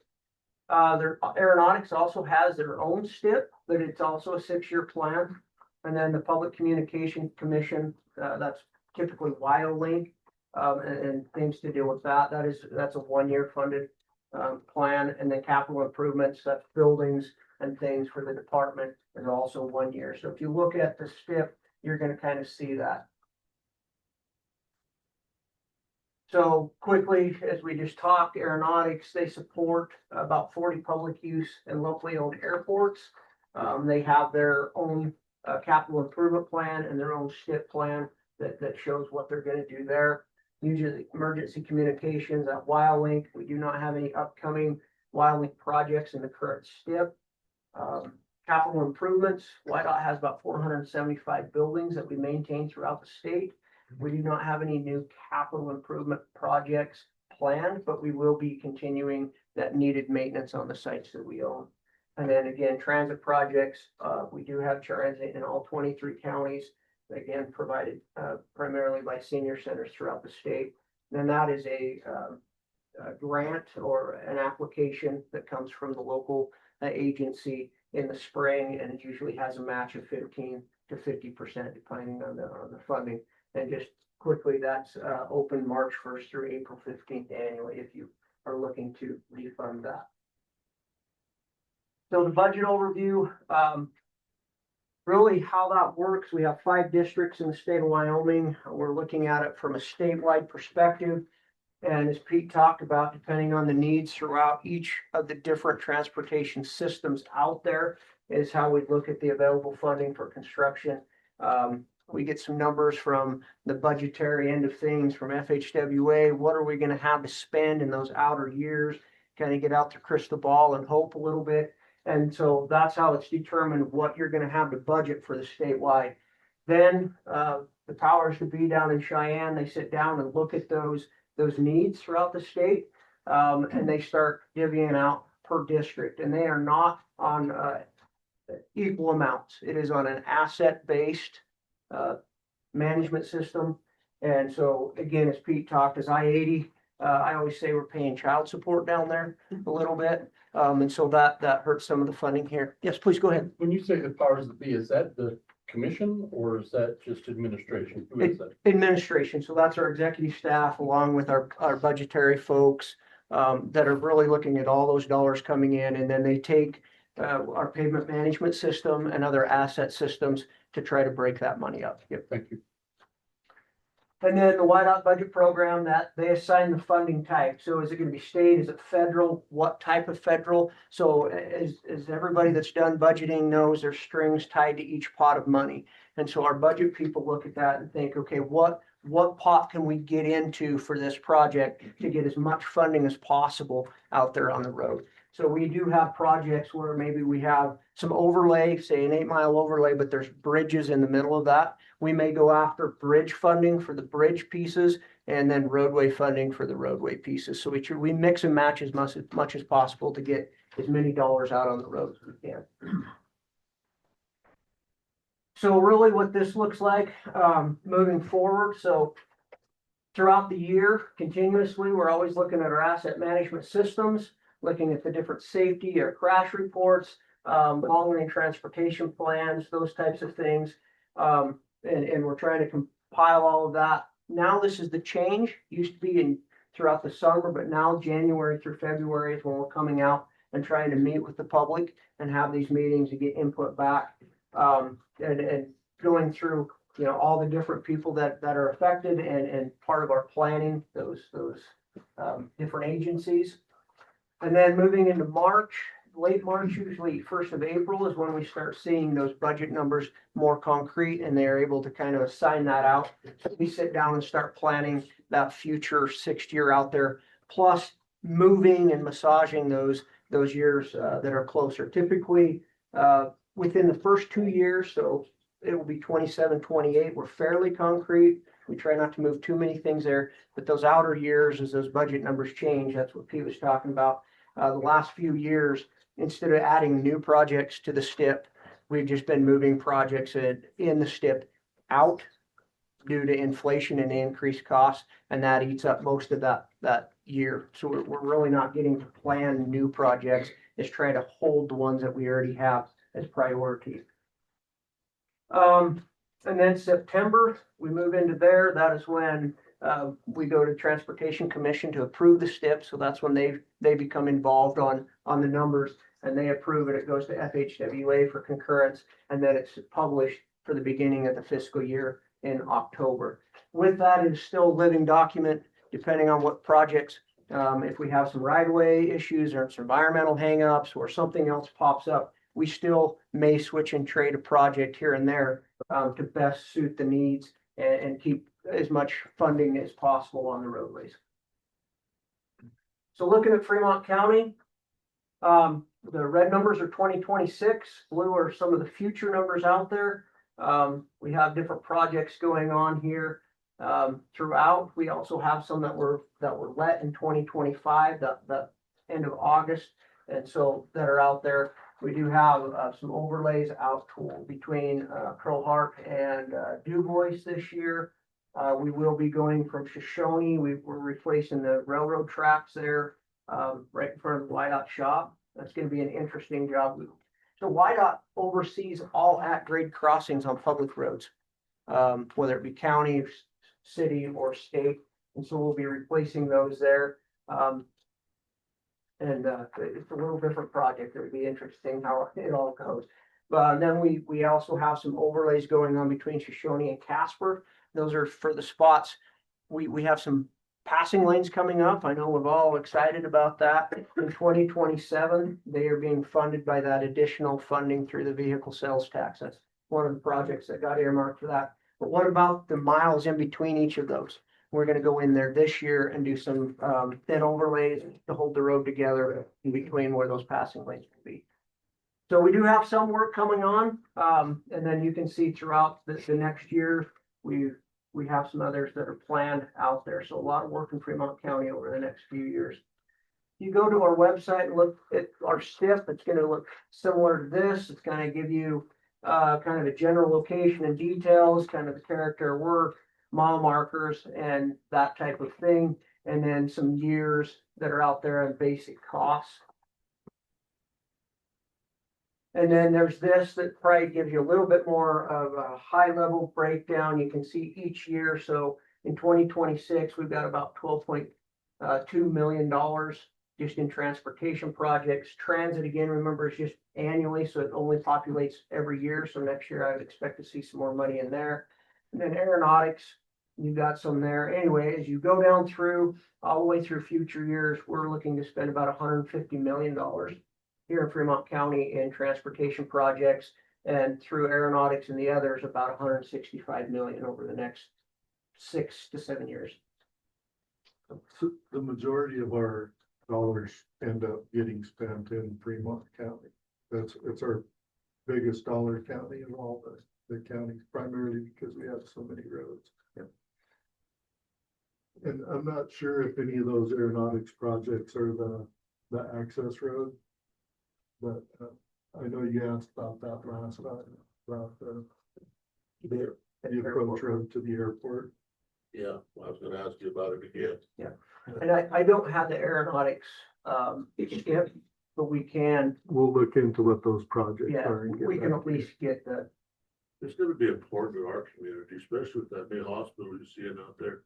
Get doctors and professional people in and out of here.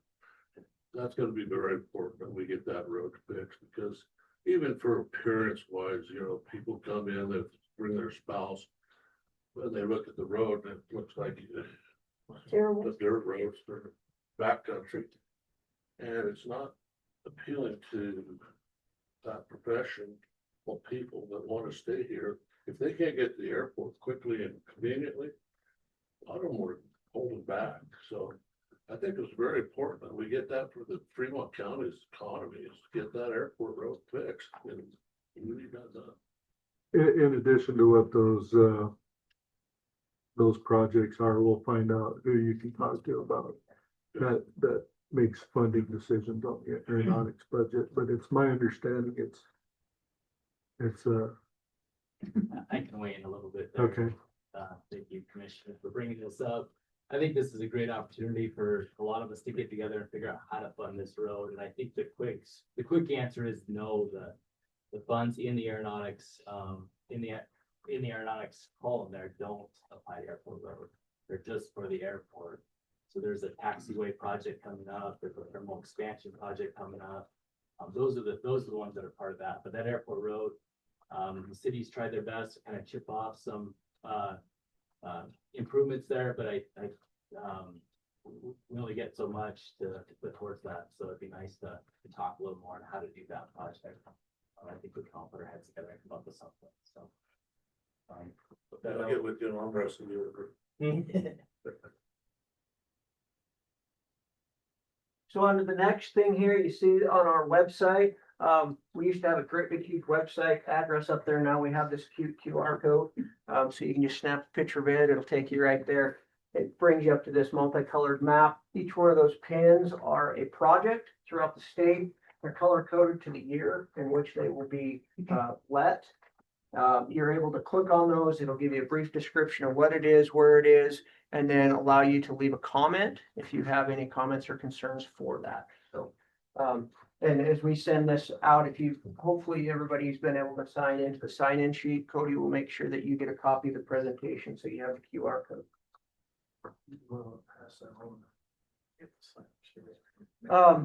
So some other funding opportunities. What's that? We'll keep passing that around. Transit projects, again, we talked about this a little earlier, but we do have transit projects in all 23 counties. It is a local match between 15 and 50%, depending on the type of funding. And it is application based between March and April. And Brandy Miller is over that end of things. Also, YDOT grants, we do have, again, another QR code that takes you to our grant page. And that lists the competitively federal grants out there, our stuff for highway safety and behavioral, aeronautics, and then other things such as TAP grants and those types of things are listed there on that website. So our contact information, Pete, I'm Randy, Lyle Lamb is our maintenance engineer. He's not here today. Jack Hoffman in the back's our traffic engineer, and then Cody Beers, our public relations guy. We all know Cody, our celebrity guest speaker. You hear him on the radio all the time. He is actually out of the Riverton area, so he keeps kind of tabs on what's going on down here, which is helpful. So please reach out to him. And then our local Robert Scheidemann, he's our resident out of Riverton. Eric Smith here in the back is a resident here for the Lander area. And then you see our maintenance folks, some for each area of Riverton, Lander, DuBois, South Pass. So Clinton Miker right here. Yep. Here in the front. So, and then down in Cheyenne, the ones out down there, I think the biggest thing to note here is Sarah Ellis is no longer with YDOT in the capacity that she was. And so Brandy Miller is the new contact for local government. So make sure that you note that. And then our assistant chief engineers are Brian Olson over engineering and Mark Ann over our operations. That's our field work with Keith Fulton as our chief engineer. That picture of me was unnecessary. Pete loves the picture. It was chosen for that. So again, we do have another QR code there. It takes you and puts you to a document that covers our entire STIP. It's a PDF you can download, kind of talks basically a little more in depth of what we talked about here today and gives you a full list of that. Just with the reminder that come April, the STIP will be rejumbled and shuffled. And then we will get those numbers and projects out to you. With that, that's all I had. Do we have any questions, comments, concerns? I'll send copies of this to everyone, so you've got the QR codes. Perfect. Yes, Councilman. Yeah, thanks, Pete, you guys for the construction that you did there in the canyon. those turnoffs, for getting out, getting, slowing traffic, like, get off, at least get off the road, get out of the way of the semis and give the fishermen and those guys that like to look at the geology of the canyon some room to get off, and thank you for doing that. I mean, you did it quick, and we really appreciate it.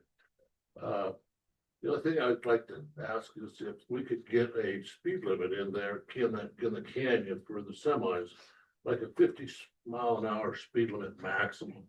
It only takes about 15-20 minutes at most to go through that canyon.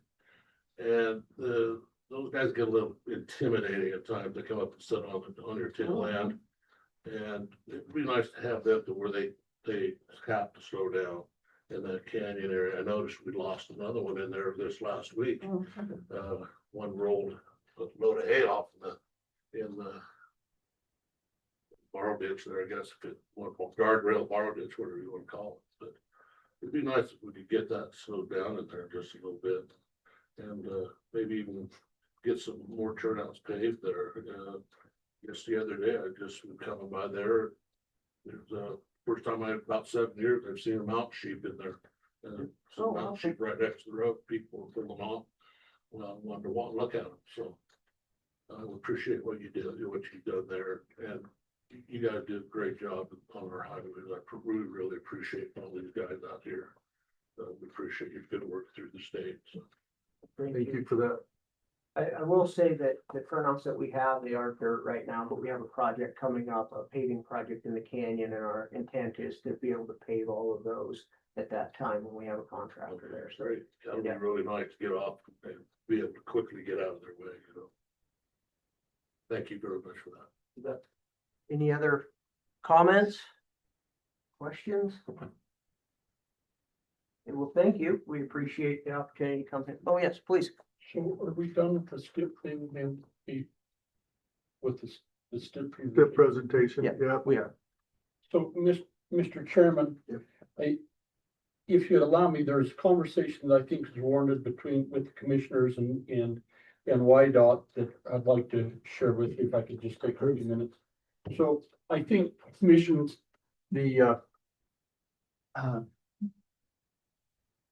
our YDOT facility up here in Lander is really hamstrung geographically. We can't even keep all of our equipment in that facility, and we've been looking for a period of time on some real estate that we could put that in. I've reached out to YDOT, and we've looked at various parcels of land around the county. We've identified a piece of parcel that is associated, that the state owns, that's associated up at the Life Resource Center. And I've worked, and we've reached out to the Department of Health, who really has administration over that, see if they would be impacted if we pulled some of that. There's like 31 acres there on this map. You'll see there's about 31.1 acres. And YDOT feels that gives them good access into that Enterprise Boulevard where we go in past the CWC. So I just want you to know that we have a bill. I have a bill. I had a bill last year. Leadership wouldn't let it be heard, but we have a bill again this year to just require that land be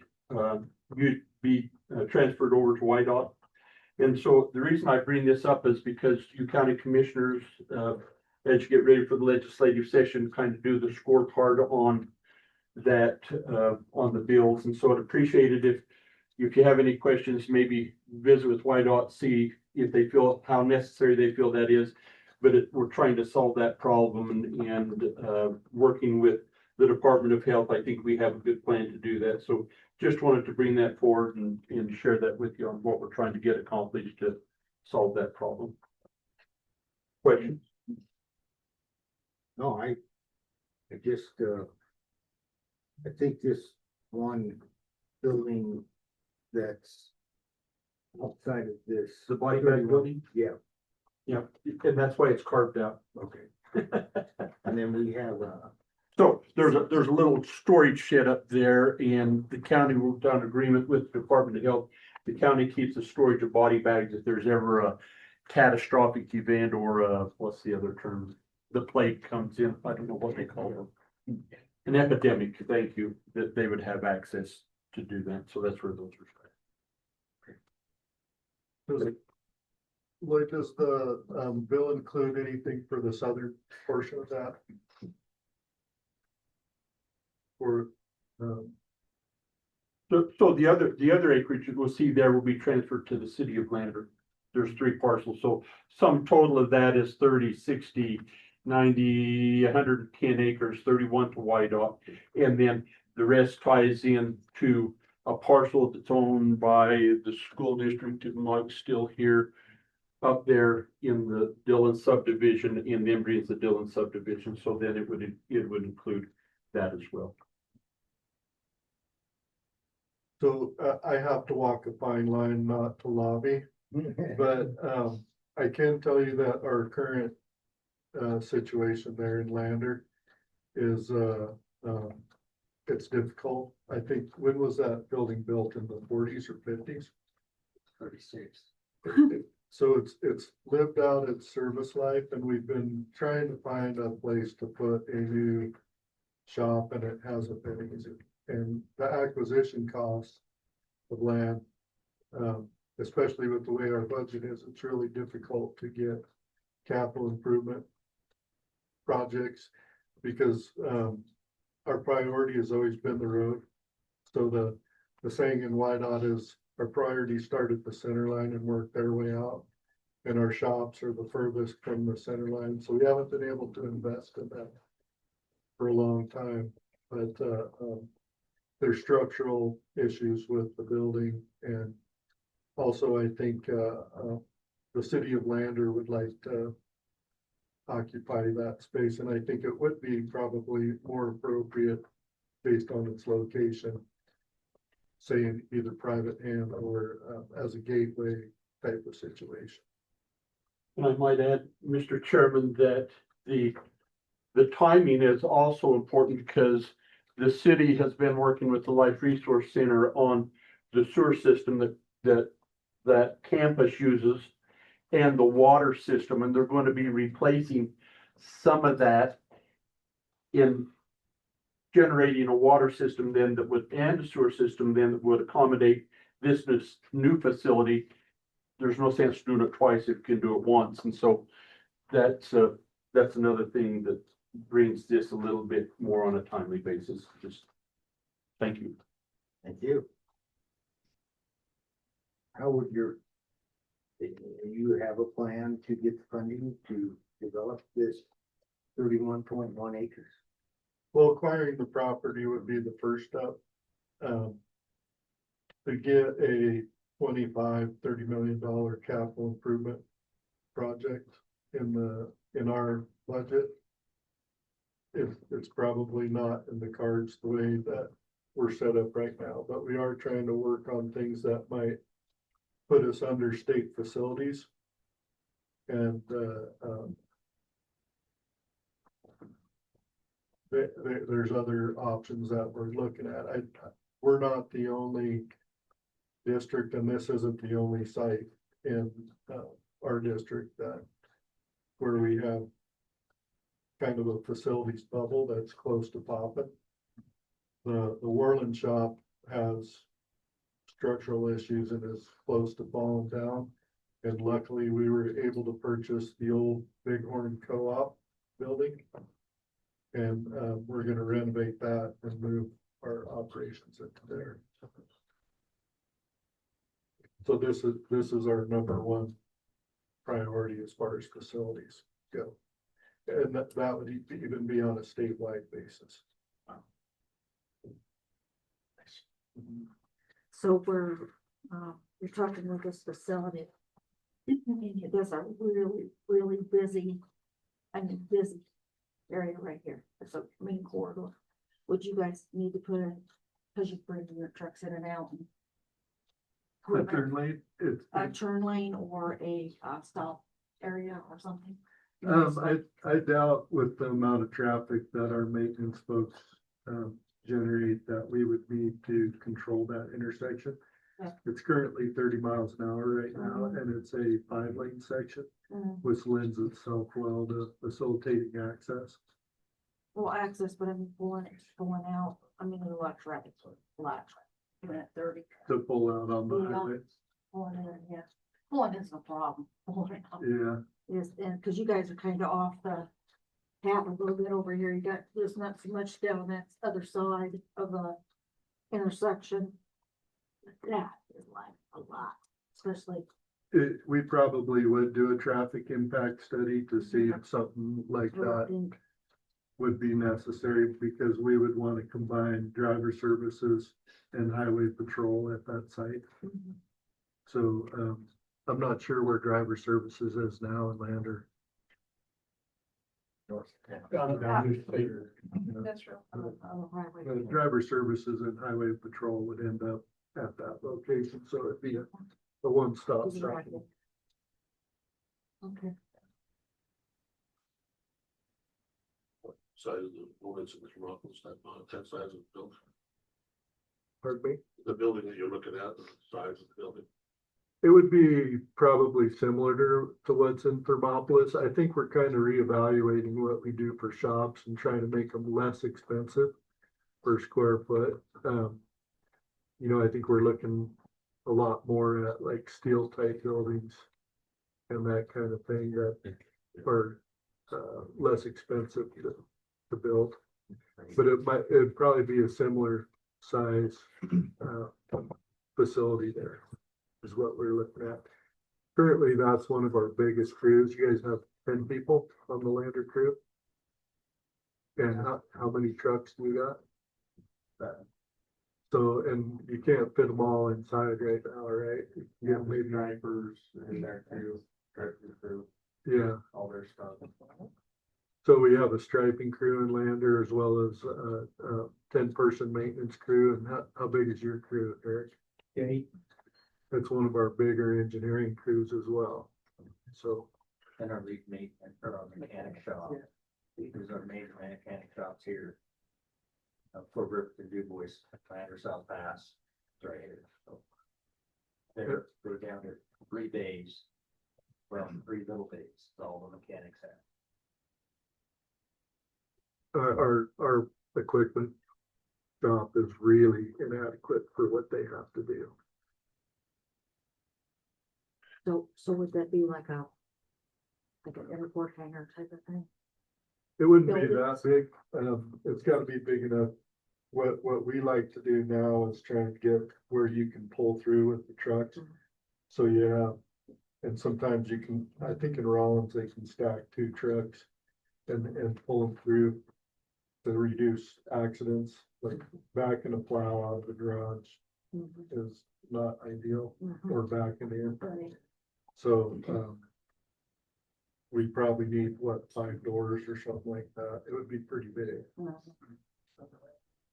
Right now, just for perspective, one of our tow plows is 70 foot long. The Riverton shop right now, that one unit is 70 foot long. We got a new truck coming in, it's gonna be 60 feet long. As long as people's houses. Yeah, I mean, in our shop right now, is only 100 foot long, so they tell you that we're playing with. And our normal trucks are right at 25 to right at 35 feet long. Good equipment. We've overgrown it. They don't make anything, well, they make it smaller, but you wouldn't wanna be maintaining your roads with a pickup, so. Right.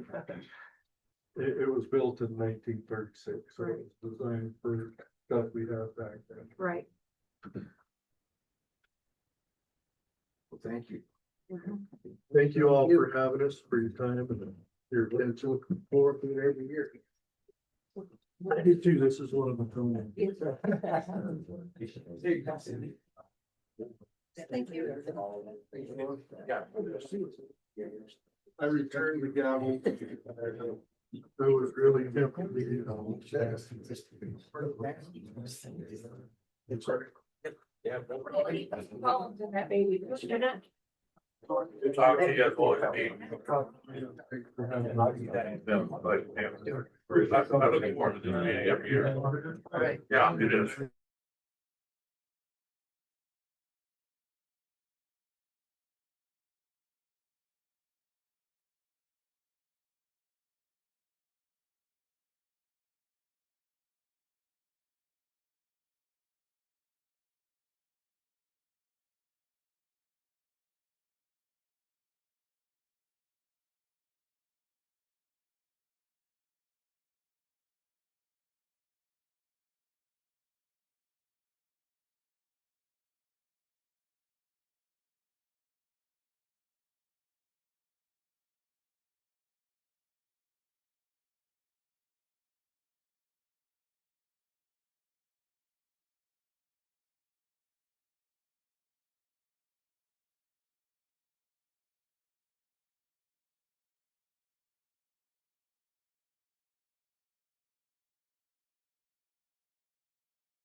regular scheduled program? Tracy. We're a little early, but We're up. yep. Yeah, alrighty, well, I have some, sidekicks today. Okay. We have Mr. Dan Mayer, he's the executive director of BOCES 5. And then Randon Lawrence is here and he is the program director at Sunrise School. Bring another chair up, come on up. Brandon, please come on up just in case so that we can hear you. We don't bite. We do. That's why it's such a big table. I got a long reach. Okay, well, if you would, you want to start? I don't, Yeah, absolutely. So, I have sent a pretty comprehensive packet to you guys, doing that, you know, the further research, the further due diligence. Just, sharing with you some of the data that our team has come up with in terms of the types of students we would serve, the number of students we would serve, the types of employment and the number of employment opportunities we could potentially provide through this. So really, I think the point we're at is this something, I know that it seems short notice to you guys, and of course it's been it's been on our radar for a couple of years now.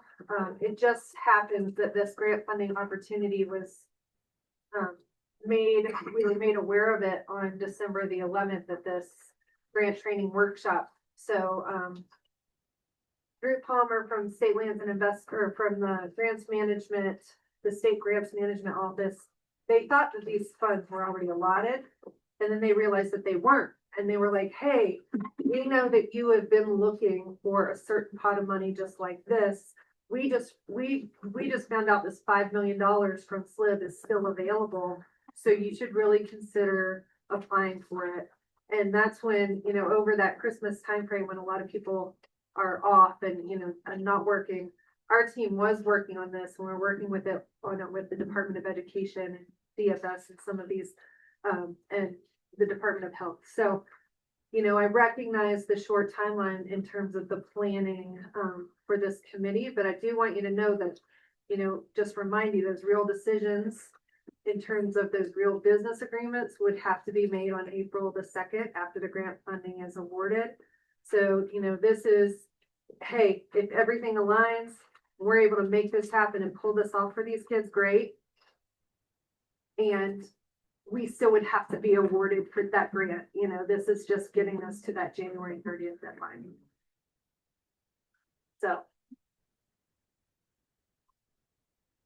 so. One of the biggest concerns that we had was that agreeing to be the pass-through agency, if you will, that it may affect our ability to apply for grants ourselves, because we have earmarked a couple of them that we need to apply through SLIB. And our concern is that it will affect us similarly to what the town of Du Bois has said, that, you know, they're worried that it would affect their ability to get, and I forget what it was. Water and sewer. Water and sewer. Because this grant is unmet housing needs / water and sewer infrastructure projects. I see. This is not, that it may specifically have a water and sewer infrastructure project slip grant that they're going for. I did, in response to that, we reached out to Shelley Hood, and she said it's hard to say what SLIB will do, but I've had some of our staff working on this, and this is a direct quote from him. Based on the review of the State Loan and Investment Board's funding over the last 6 fiscal years, it is both common and expected for counties, municipalities, and other eligible entities to receive more than one SLIB-funded award within the same fiscal year. SLIB oversees multiple independent programs with distinct statutory authority, application processes, and a policy objective, and there is no requirement that funding be limited to a single award per county or per fiscal year. So it is routine for county governments, municipalities, and special districts and tribal entities within the same county to receive separate awards in the same fiscal year, particularly for infrastructure needs such as housing, water, and sewer, where projects are often phased or supported through complementary funding sources. These patterns reflect normal program design and statewide practice, not preferential treatment, and they support long-term infrastructure planning through coordinated partnerships. So what he did was look at 6 years of split funding opportunities, and he went silo, like each grant opportunity, each loan opportunity, and analyzed that data. So, and there is a chart in here, I'm happy to send it to the commissioners. But it shows these multiple awards are being given. What's particularly about this one, it's that water sewer factor in addition to, because Du Bois already has a water sewer application in process right now.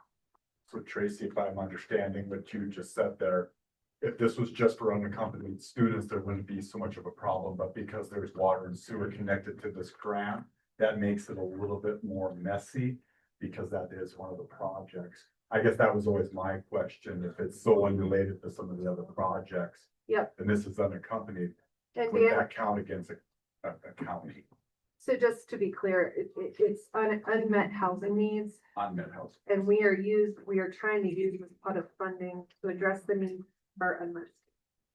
I just don't want to confuse the issue. Commissioner. Did you have a question? Yeah, eventually, are we up there yet, or? No, I haven't cleared your throat. You're right. No, I was. It's Because I had to clear my throat. All right. Go ahead. To do that before I talk, don't I? Yeah. I know each other well. Yeah. Did you have more to present? I'm sorry. No, sir, I'm responding to the question. And so if you have other questions, we'll Okay. get you covered. All right. I know Nate had some concerns as well, concerning the MOU and a few other things. So if you don't mind, I'll ask him to go ahead and speak about his concerns. Well, Mr. Chairman,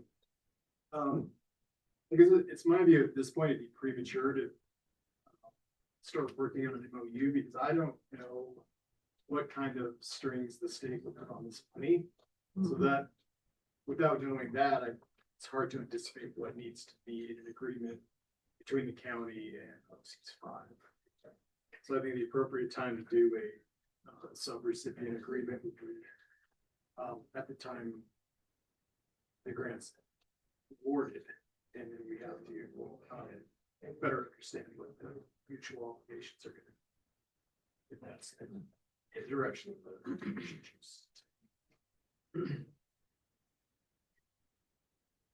But I think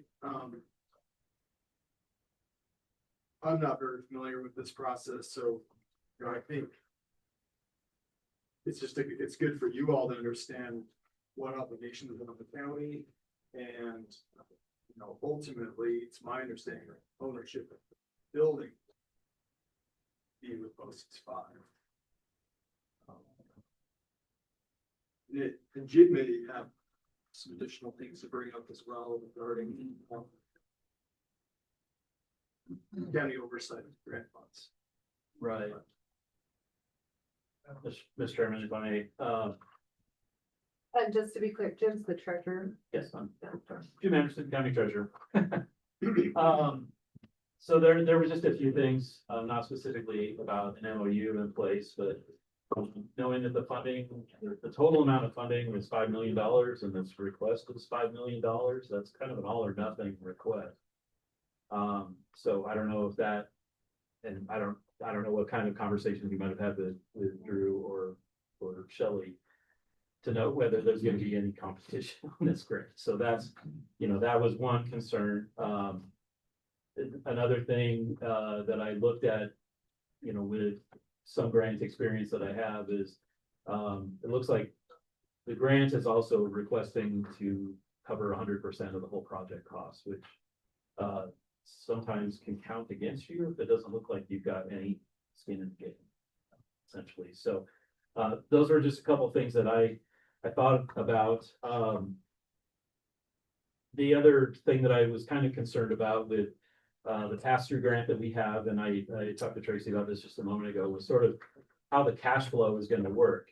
If we approach this assuming that it's a reimbursement sort of grant where the purchase is made and then we apply to the state for reimbursement, and they've got typically 45 days to meet those. So who's going to sign the check for the $4.3 million, assuming everything falls into line, and then wait for however long to get that money reimbursed? That's a concern that I have. That's a big chunk of money. I don't know where BOCES 5 is as far as being able to write a check for $4.5 million and sit on it for 2 months, waiting for reimbursement. For if the expectation would be that the county reimburses BOCES right away and then waits for reimbursement from the state. Any comment on?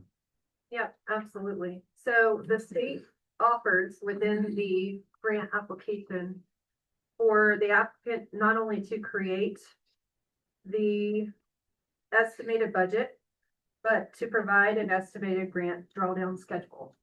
So again, this money is sitting in their general fund. It's there, it exists. It's not tied back to some federal funding where they have to meet certain deadlines. So the way that this is written, and part of the reason why it's so frustrating and confusing is it has so much gray area.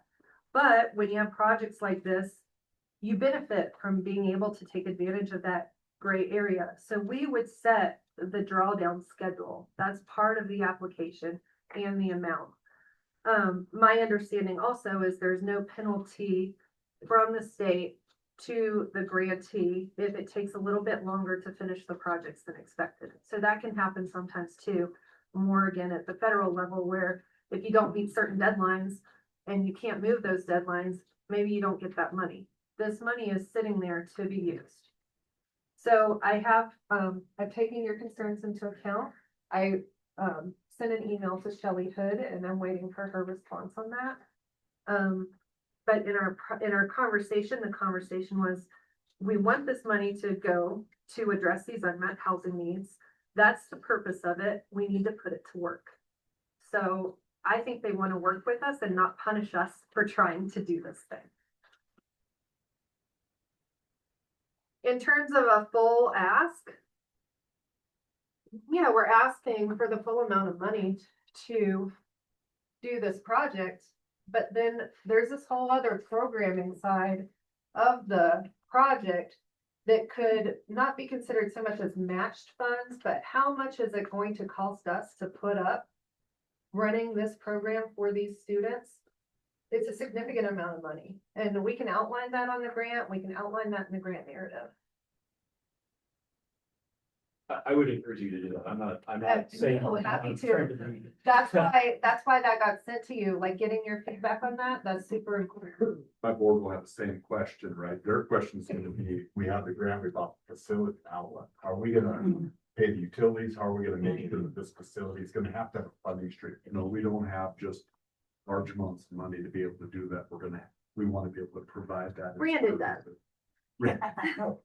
That's what it's called.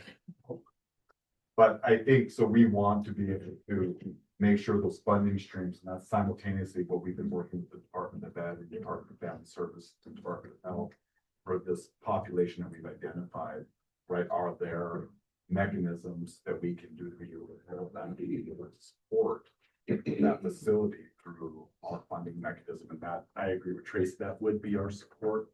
To answer your other question, I just got wind that there is someone else going to apply for the grant as well. I don't know if they're going to go for the full amount. I even know where it was because someone saw it in the paper. I believe once Tracy identified this grant, or they did, they probably called other people and said, hey, there's this money. And so it may be us, but maybe one other there. I don't know how they determine that, you know. For us, the full amount is just perfect. It could, that's why we brought this to you, is because the facility, what it would cost us if they, to do that, is this amount. It almost seemed so perfect to explore and see if this could actually work out. If they have all these different hoops and things that we need to do could line up to be able to do this, provide potentially a service that is not there. I was visiting with some people even outside the door. What are you here for? And I told them, I said, that's a good idea. No, the concept is supported. Commissioner. Yes, Mr. Chairman. That's kind of where I was gonna go, in this whole deal. And then another question for the treasurer office. You can always build something. You know, and you can always have these great ideas, but then how are you gonna follow through? You know, how are you gonna keep that facility running? And this is this is children who are court ordered to a facility, correct? Not, well, this encompasses a certain population of student. That may be one factor, but it's not the only factor. There are many factors that bring a student under the BOCES 5 umbrella. So it could be an IEP placement. It could come from the Department of Family Services. It could come from a court order, but in a way where they're trying to take a student and put them in safe housing. So those are more Randon and Dan questions, but it's not pigeonholed into that type of student. Okay, so this facility will cost, Yes. and there's like a million little chemicals I could see hanging out there. That you would have to lock down, how you're going to facilitate that. Well, the beauty of it is that, and this is a dialogue, so in 1971, BOCES 5 was founded. BOCES 5 then in the 80s became the steward and the operator of Seabarby Ranch Residential Treatment Facility. So since the 1980s, we've been running residential programming for students. And at this point now we have 6-day schools, residential programming, 11 outreach program directors. We're only growing. It's not because it's this corporate capitalistic growth. It's response to this is what's needed within our school systems to support our member districts and our students. And we can't grow fast enough to meet the need. And again, that's more their territory, but we have a model of how it's done. We just need to accommodate the students that don't need this level of restriction. They need this guidance, they need education, they need support, because one way or another, they're graduating and they're moving on. Now they can graduate and move on without our help and without our mentorship and without our support, or they can just graduate and move on in the communities and we'll just see what choices they make on their own. Okay, so we discussed last time, it was like ages kindergarten through age 21. That's what Seabarby Ranch does. Okay. Sorry if I. Programs currently operate, I would say this population, I would hate to, I don't know what I don't know, so this is conversation, but I would say would look like IEP services. So 14 to 21 is when we typically talk about transition in an IEP. It's usually 16 to 21. You're going to ask me about 18 to 21, how you do that. Guardianship. So any students who require that, right, we cannot hold them. It's very difficult. Our facility at Seabarby, we already have students who are 19, 20. They maybe are not able to make their own decisions of legally and things like that, or have assisted guardianship. Any student who would potentially be served in that way, I think there is a population of that, would have some guardianship and would have that we wouldn't be able to serve anybody over 18 if they were emancipated in their own individual. And so down to 14 is a young age, but that's when they talk to us about pre-employment services. They call pre-ETS. So we start talking to kids about work skills and those type of things. So a general, I think it's more on the upper end of 16, 17, 18, right? But I think we would be able to, because we're really modeling off the IEP, individual IEP plans and special ed. That's really the population we're targeting And so that would be the population. I would think. So this runs strictly off of grants, everything runs strictly No, off ma'am. of grants, or does it? And The purchase of this building is we're trying to do this through a grant. There are so many different, funding okay, streams. sources, It's okay. pretty, We have two primary ones. We take district placements where they are able to utilize their resources in place. We have 100% reimbursement in our state, so special ed costs in that way. Okay. That doesn't matter. It's just that's a placement source, schools. I don't know if this will be, but we can. The other primary funding source we have is a combination of where a child's in congregate care, I would say. And congregate care means that they're not at home. And that doesn't mean, so there's, you hear what, I know we've heard, every time we say this, and we talk about juvenile justice, everybody thinks they're juvenile delinquents, and they're not. These kids are not juvenile delinquents. They just don't have a common place to be at home. That's the other piece of that. And so oftentimes DFS will have payment sources, Department of Health, and Medicaid, or those types. And then Department of Education, not necessarily the school district, will reimburse us directly for the education. It's just how our system works. To you all, those kids look very much the same. To us, they come with very complicated funding sources to them. I believe potentially there may not be a clear source for some of these students, some, not all. And I think we should design that funding source for these students, because if it's just a pure, I think some students are maybe cross in this limbo of this. And we want to maybe identify that unmet need and be able to create a new source or some way to do that if they don't have it. But those would be the primary sources I would envision that we would be funded by. So the other quick question, quick thing about this one question is, to the treasurer's department, this does have cost. I mean, their department has to have somebody sit back there and manually do things. And so that's a cost to the treasurer's department, which is a cost to the county. yes, So how does that work out? so within the grant, and I believe you guys should have that draft budget provided. And this is something we talked about, and you have that draft budget. We set aside $25,000 for admin fees for the county. Okay. And that is strictly for the county, you know, without that indirect cost rate, which our business manager agrees is very expensive to calculate.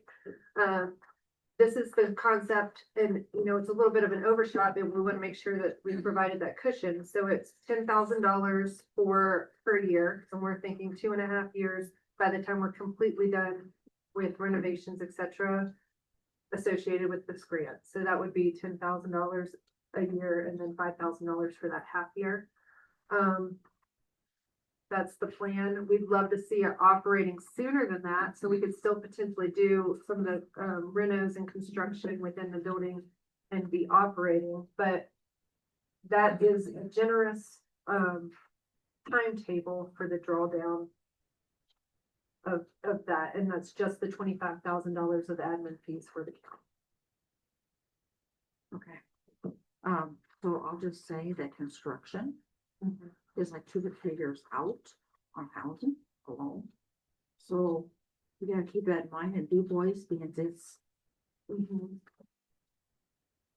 Yeah, it's that long to get people to. Tracy live here. I do, Yeah, so it's, you know, I do, yeah. and. That's why my and husband's the our cost up contractor. there, yeah, so the cost up there is higher also, Yes, ma'am. so there's a lot of. But you know, and I keep saying the cool thing about it, because the building is a beautiful building, but they made it well. And it is perfect just the way it is in some regards. And we just need to make some changes. It's not like a new construction. It's not, I mean, it's a little A bit gut job. different. Huh? It's not like a gut job. Not only is it not a gut job, but it's actually like, it's such a nice canvas for somebody to be working on and making these changes. Look for assisted living, that's some of what we're doing, it's just the age of the population's younger, but a lot of those needs are in some ways kind of the same, right? They just need that bit of support. It's not 24/7 where we currently operate. I think what Tracy's really trying to overall convey is we've done this. We've made arrangements with states. We wrote a $2 million grant where we reimburse payment to the WDE to flow through a federal grant. So we've been able to, you know, set up a lot of different agreements. We've had to manage this. We have capital construction. We have to replace roofs on our campuses. So all of this work we do, we manage our own facilities. We do it all ourselves. We have to save. We don't get major maintenance money like our schools and that. So we have to save, and then we have to plan for, like you do at your own house. That's how we operate. So again, as an organization, we're coming into this, right? We don't have funding. We know where funding streams are for this. We believe that there's a good match. We want to make sure that they exist as much as you do, and we feel like there's a real strong potential for that to happen. But all your questions of how this will work, I think we've done much of this with contractors to find some of this work and figuring that out. We have done that already ourselves, retrofitting and doing the buildings, and we did that with the school facility as well. It's just a little more appropriate for like that age.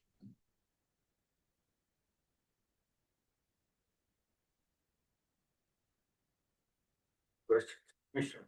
Yes, I do. So a couple things. When I read this letter of intent, and then look at your other language about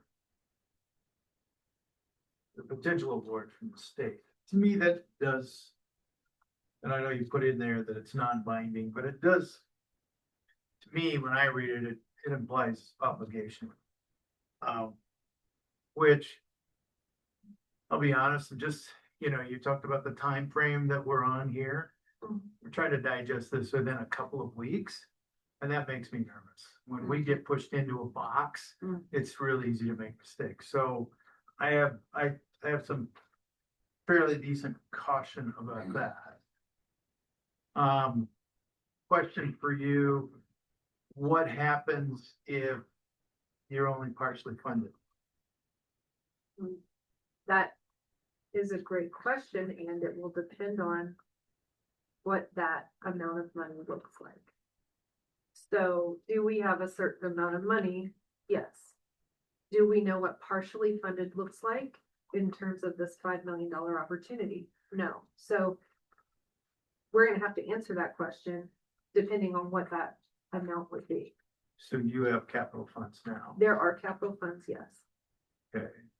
I'm not sure if we want to use those capital funds that, you know, I mean, we may, but we would have to bring that to our board and look at all of that. See what we would like to do with that regard. And then I would counter with, and what will happen if we're fully funded?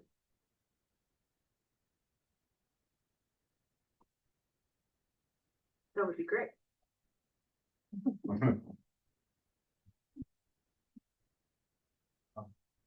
So as I was looking at your map and then I was trying to understand, you talk about student placement supply count. Are you saying we have 14 students now that are placed in Fremont County? Like somewhere in BOCES 5 programming? Yes, sir. You do. How many of them are in Du Bois? None. None are in Du We Bois. don't Are have you facilities expecting there. to fill this all from people from Du Bois in the school district? Because Absolutely. you specifically named District 2. I can, so we, In your language, you talk about Du Bois, School District 2, not Fremont County, all the school districts. so I think what we're, At least that's where, yeah, what we tried to show is that we would serve the state. But we would see this statewide solution for students who may need that, right? We don't see this as being part of anything. We see this as a need. We've talked to different entities across the state. They all see that there might be a need for students. We don't just serve Teton County and Fremont County, Seabar, Beaver statewide. Fremont number 2 is in there specifically because we've asked them, because of this clientele and students, would they be interested in just enrolling them into their school? Right, we don't see them as having these major educational, where we want them to have a traditional school environment. Would they be, you know, partnering in that way? And they were very much in support of partnering, allowing kids to give us full spectrum of, can they have a regular school experience if that's what they need? Do we do more independent living? That's why Fremont too is called out in there. It's because we're seeing them as a partner with our facility and utilizing right district resources to help facilitate an unmet need, and there might be a mutual benefit. And like hiring a therapist that could work for the schools and for our facility is what we are talking about.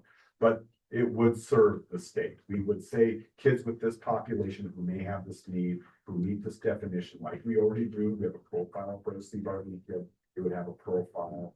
We would ideally have all these funding sources matched out and said, we're ready to take these kids. I believe there was, I think I was just trying to clear up some, and make a common understanding of where these students come from, and that's what that map does. I think there was some conversation that said, well, you know, you guys are from Teton County, maybe this is a Teton County issue.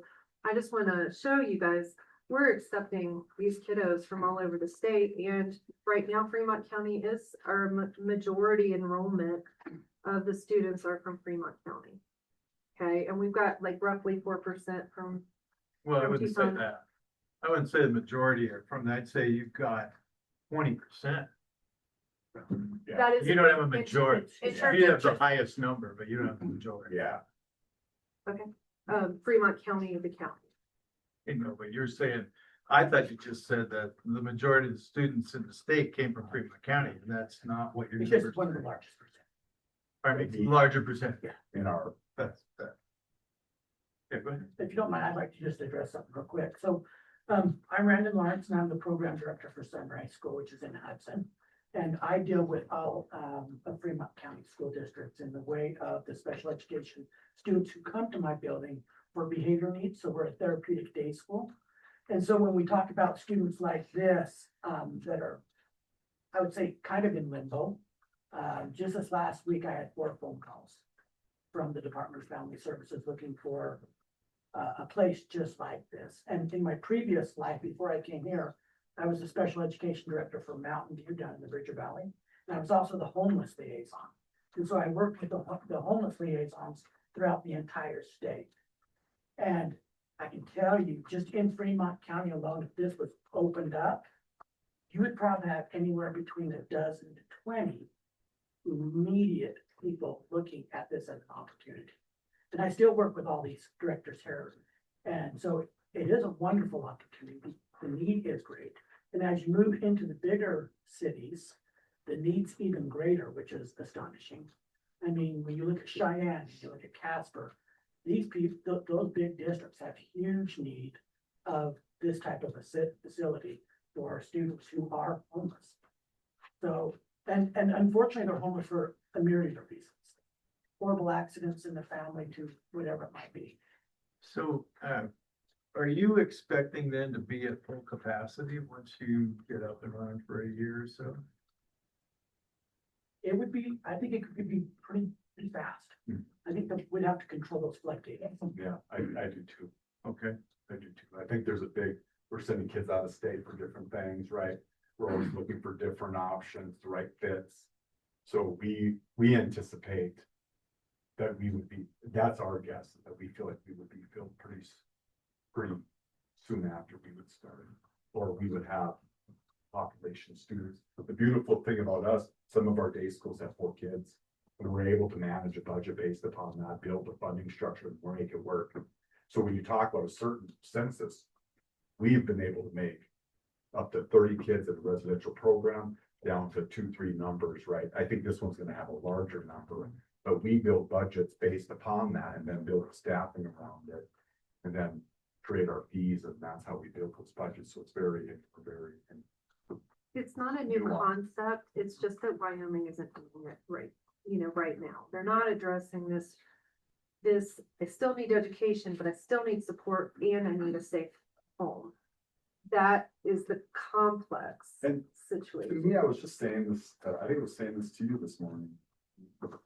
But there's 2 parallel tracks that I think are running.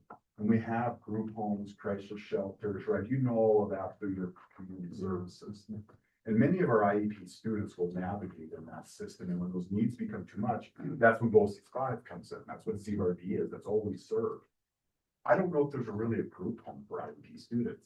I don't know if there's a PRTF for just IEP students. We take many kids from the settings and we're trying to like lump them all into one setting because we're the IEP gurus. Well, not in the state, there's other entities. New BOCES, Northwest BOCES, our BOCES that serve this population, we're the only entities that are operating that.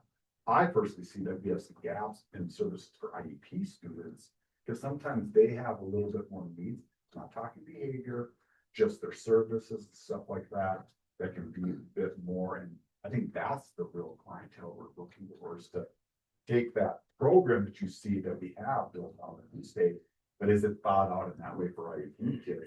They can go to a regular group home, but if their needs are too much, then they end up in a higher level of care because they blow out of a group center and now they're in a more residential setting. And that's not good for kids. We want them to be in less services, but sometimes because there's not, they fail into more restrictive settings to get the services they need. And they could have just used a lower level of care that met their needs better, in my opinion.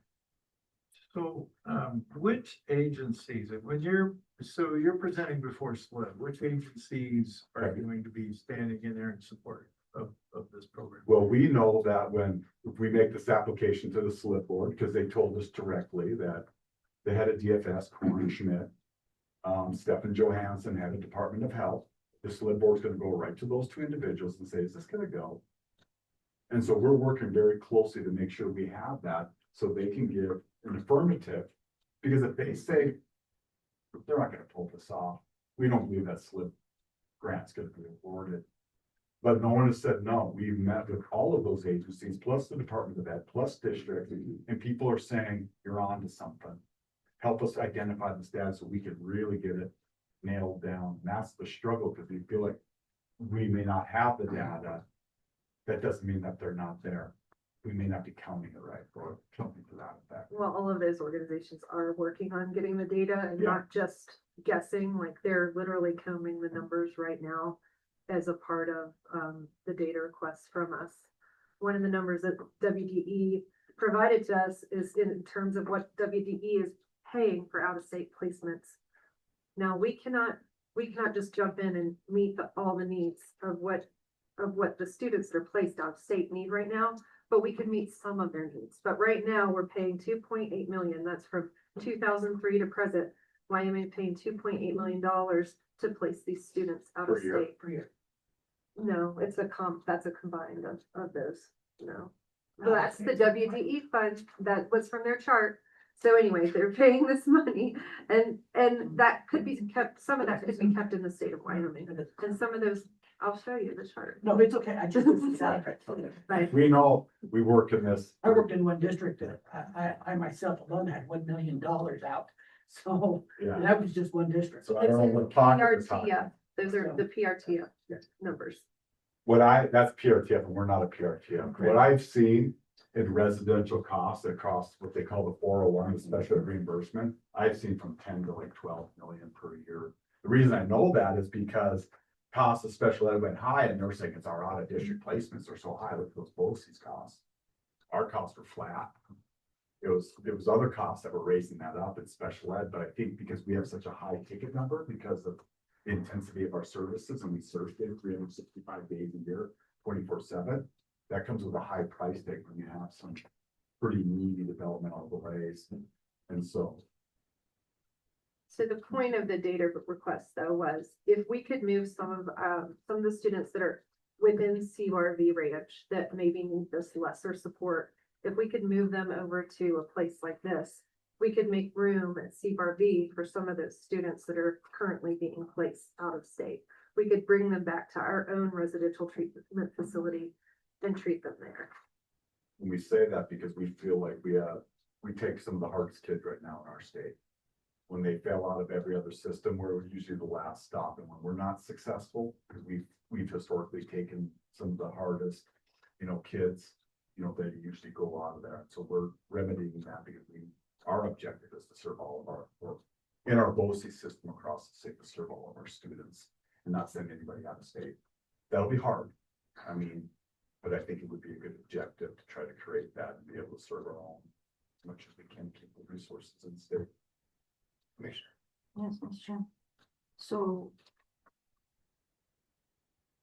what's the criteria, or do you have criteria that they have to meet to be the voices? Or is this just, Generally, or this? Generally Yeah. speaking, so. Yes and no. There's nothing, when you look at the BOCES statute, it really says we have to really target a few areas, and one of them is special education, big one. There's some other areas that are identified, but it's really special ed, because special ed programming for high cost kids are hard, right? For a little rural district to be able to provide a residential in that way.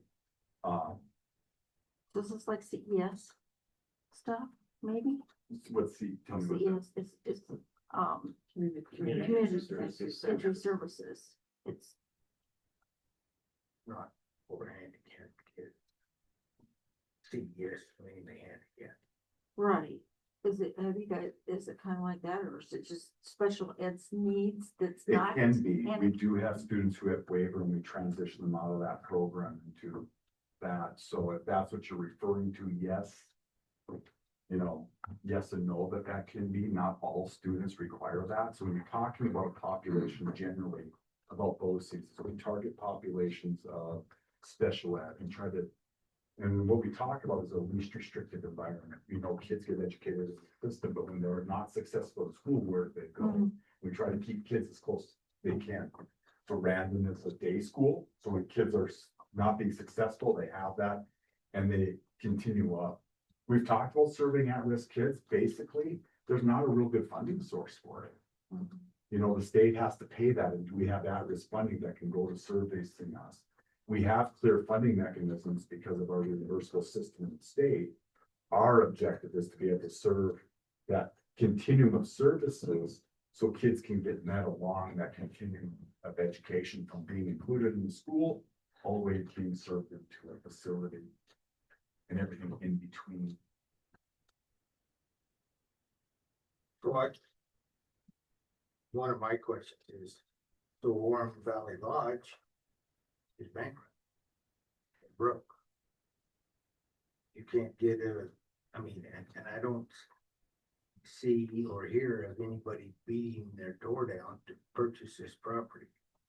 It's a bit complex. They have to sell it to a nonprofit because of the funding strings that came attached to it. BOCES 5 happens to be a government nonprofit entity. So that works out. My understanding is it's difficult, it can be difficult to find a nonprofit that does have the type of model that could succeed there. So I guess 4.25 million seems pretty substantial for a facility that's empty. Mhm. Can't you get it cheaper? Maybe we could talk about that. Yeah. But maybe, I don't think this is the time to talk about that because, you know, right now, we're just gonna go with the numbers that are out there. But I think that I asked the similar question to Tracy when she first showed me the facility, way before we even heard about this grant. I was just like, oh, I know what I would do with this facility immediately, is what I said to her.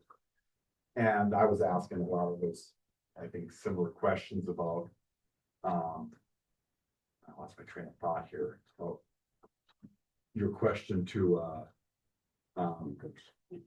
what's that? Negotiate. Yeah, negotiating. I feel like in the free market, it would probably, there's a lot more interest in it to use it privately and might even cost more.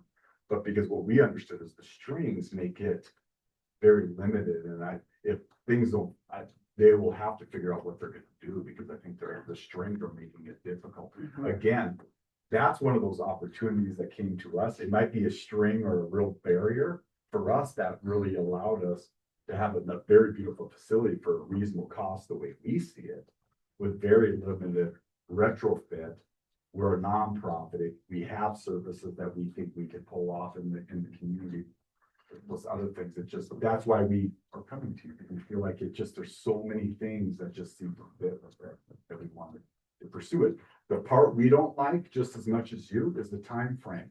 Because in a week, I gotta go to my board and they've only had an email.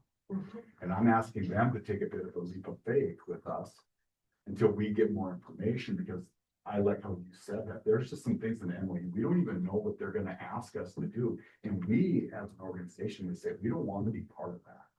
Right? That's too much the same thing as you. We want to protect our interests as well. And we don't want to do any undue harm to Fremont County in going after a grant that would hurt any infrastructure work that you're doing.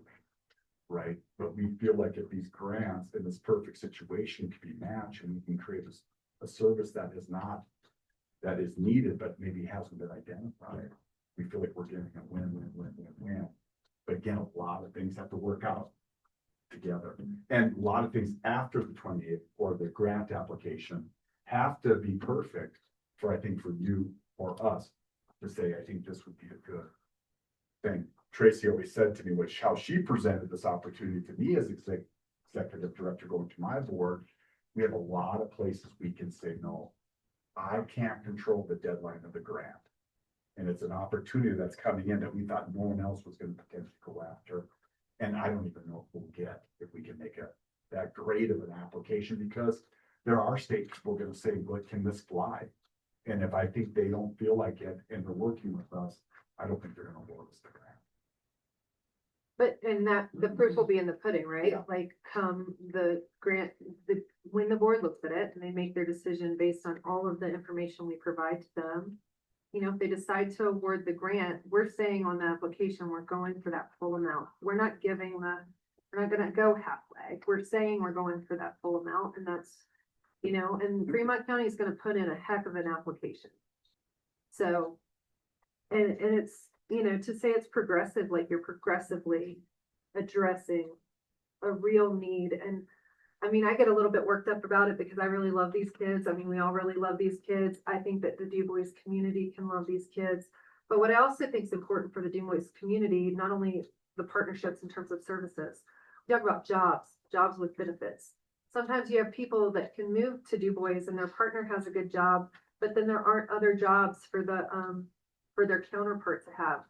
You know, we have people that have grown children in Du Bois, they want to stay there. And again, there aren't jobs, but would they make great residential mentors? Would they make great Job Corps mentors? Is there a way to have, and again, perfect world scenario, and we're not dealing with perfection, but we're dealing with this concept that could be really good in a lot of ways. And so I don't want to poke it to death by focusing on things that could potentially be negatives or could potentially be, you know, those stops. Like, let's not create those stops for ourselves. If the board doesn't grant the money, that's a stop, you know, but we know that we can run the programming. Jim, you got any more comments?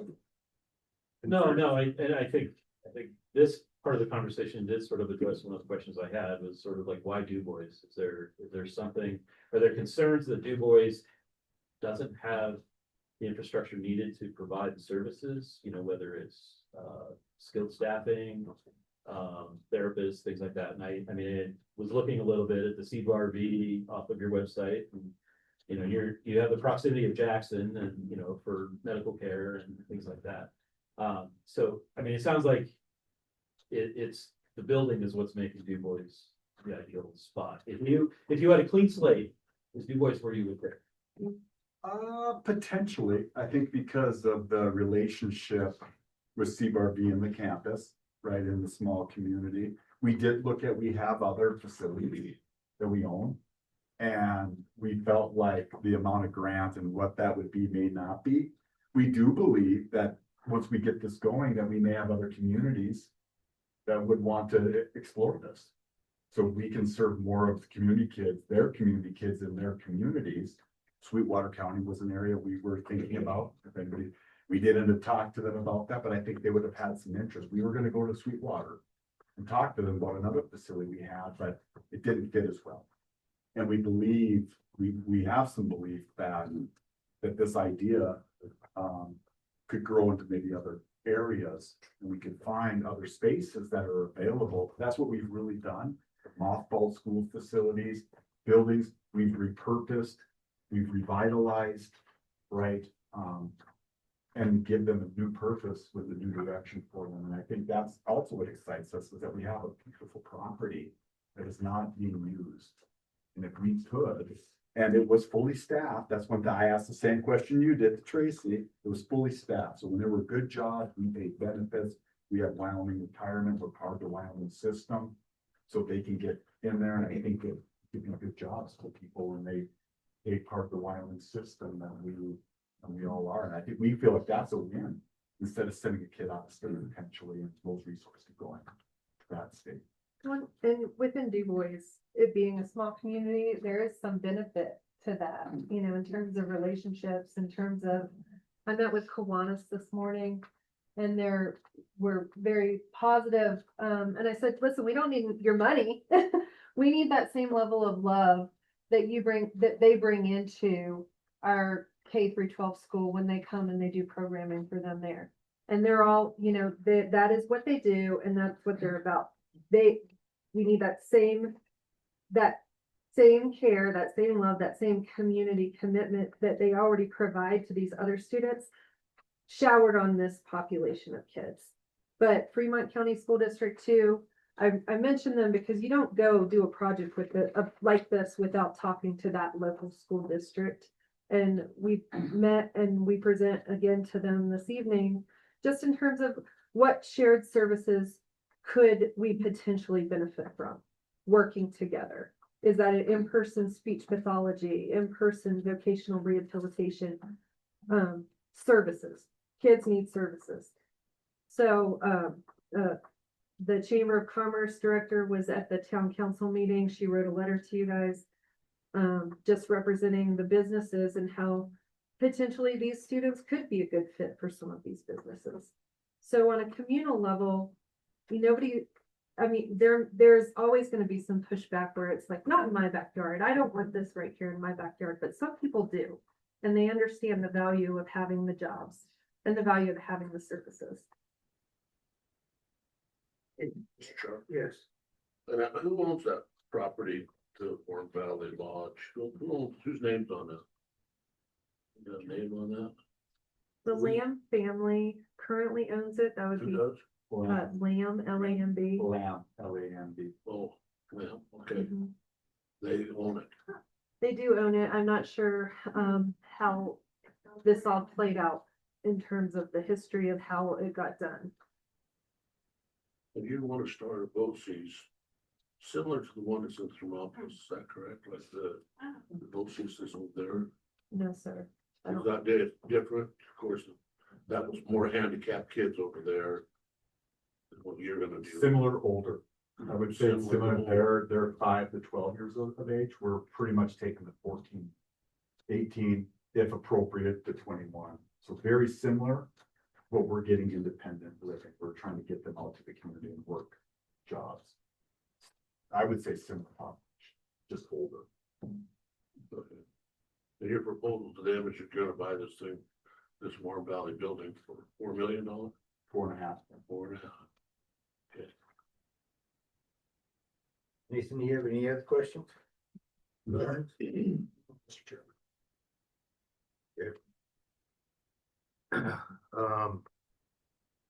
Anything further, commissioners? I'm just really concerned about the tying us, similar to what Du Bois has said, tying us and limiting us to, because we have some very specific projects that we want to ask for. And unfortunately, I know that the time is not on our side. Mhm.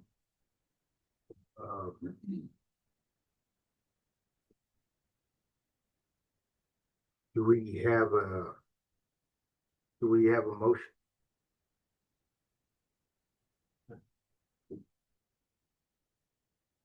No, Mr. Chairman, my concerns are with you and with Mike. I think we got some questions that could develop into problems for ourselves, that are unanswered. And until we would have an answer of would that possibly mess with what we're doing, I don't feel comfortable. I mean, I agree with the idea, I love the idea, you know, I see what you're doing, but we can't mess up on this end. That's mine.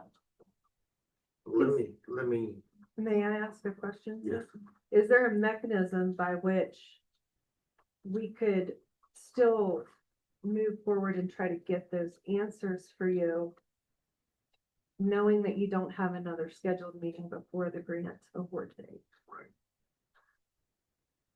you know, I would offer you this, that if you can get those answers for us, there is a possibility we could hold a special meeting just for that subject only. And I have been talking to Shelley Hood about another grant that we're working on. And there again, just came up. And so I will try to talk to her. I will offer you that. If you can get those answers and get some kind of a guarantee, if you will, that Fremont County would not be jeopardized in any of their future grant applications because of doing a pass-through agency. Money that may not be of interest, but just as a pass-through to another community agency. Right. I'm meeting with someone on Friday who I think may have some answers to that. I think they work pretty close. Someone was able to get me connected. I forget their name, but they may have that. That was the specific question I texted this morning. I said, that's what they want to know. We can get in. That's the ultimate. I mean, I hear the question. Is that all you want to know, though? I mean, We have to, Sounds like we still I have think to if work it's the small MOU firm. out. I mean, I just make sure there's no cost to us per se, and concerns of what we addressed, you know, how will it affect us what are those proceeding with. consequences? Yeah, I know what you're asking. Some of these things are tricky, it's like, I do. And then Yeah, I read the know. details. the other thing that I'm concerned about is, you know, wish you well, but if you get awarded the grant, all or part, whatever you think you can work with, whatever language that the slip board throws in there too, Mhm. you may not be, you might say, oh, we can't do that. We can't work in the parameters, and we might say the same thing as well as being the pass through. We are fully aware of that, but that could be a very outcome, and we don't know those. That's the unfortunate part about it, is that some of those answers, well, we're gonna get as many of them, may not come until after the application. Correct. But again, there's still, for us, we feel like there's on-ramps, right? To say there was a lot more red tape in all of this for you and for us.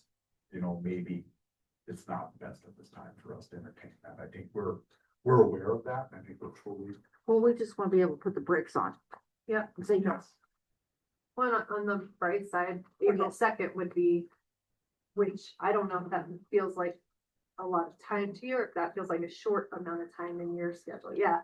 A lot more time than January 30th. Yeah, right, it is, Yeah. because our board would have to say the same, they're gonna have to say yes or no. Okay, well, for now, if you can get us those answers, we'll consider holding a special meeting, and if there's still further questions before we hold the special meeting, maybe I will talk to the commissioners after we've received some correspondence from you.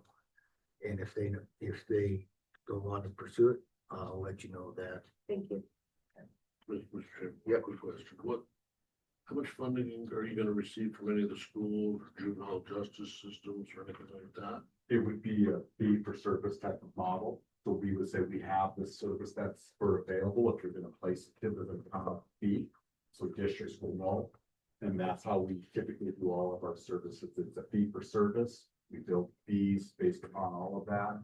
And then we charge that. We use any appropriate funding mechanisms, Medicaid, care, all of that, to kind of build that in the budget. So does that answer that? Yeah, that's clear. Yeah. BOCES usually do pretty good work, and you usually do good things for kids. You know, whether it's dual credit or handicapped kids, like the mom, they're usually a good thing, but this is on a real short time period here, and, our problem is we don't know what kind of money we're gonna receive from the state coming up either, what kind of things are gonna do, but. So, like, as, at least I am too, has been as to what monies are gonna needed to keep our county going, and, I know that you need funding and help there too, but, I'm willing to find out more in detail here, want to give us more detail. And find out what our responsibilities would be, because it's something we can't fulfill for you. Appreciate that. Okay. I just thank you Yeah. for even, this will be the second time we've come before you with this. You're willing to table this for a third time to hear it out, to make sure that we're making good decisions. I just thank you for doing that and being willing to just, not toss it out. You can easily just say, no, there's too much risk in this. Be willing to hear more. We appreciate that very much. Okay. Thank you. Thank you for your time and thanks for coming in. Thank you. Have a good one, guys. You too. With that, we will adjourn for lunch and come back at 1:30. Yep. Reporting of this.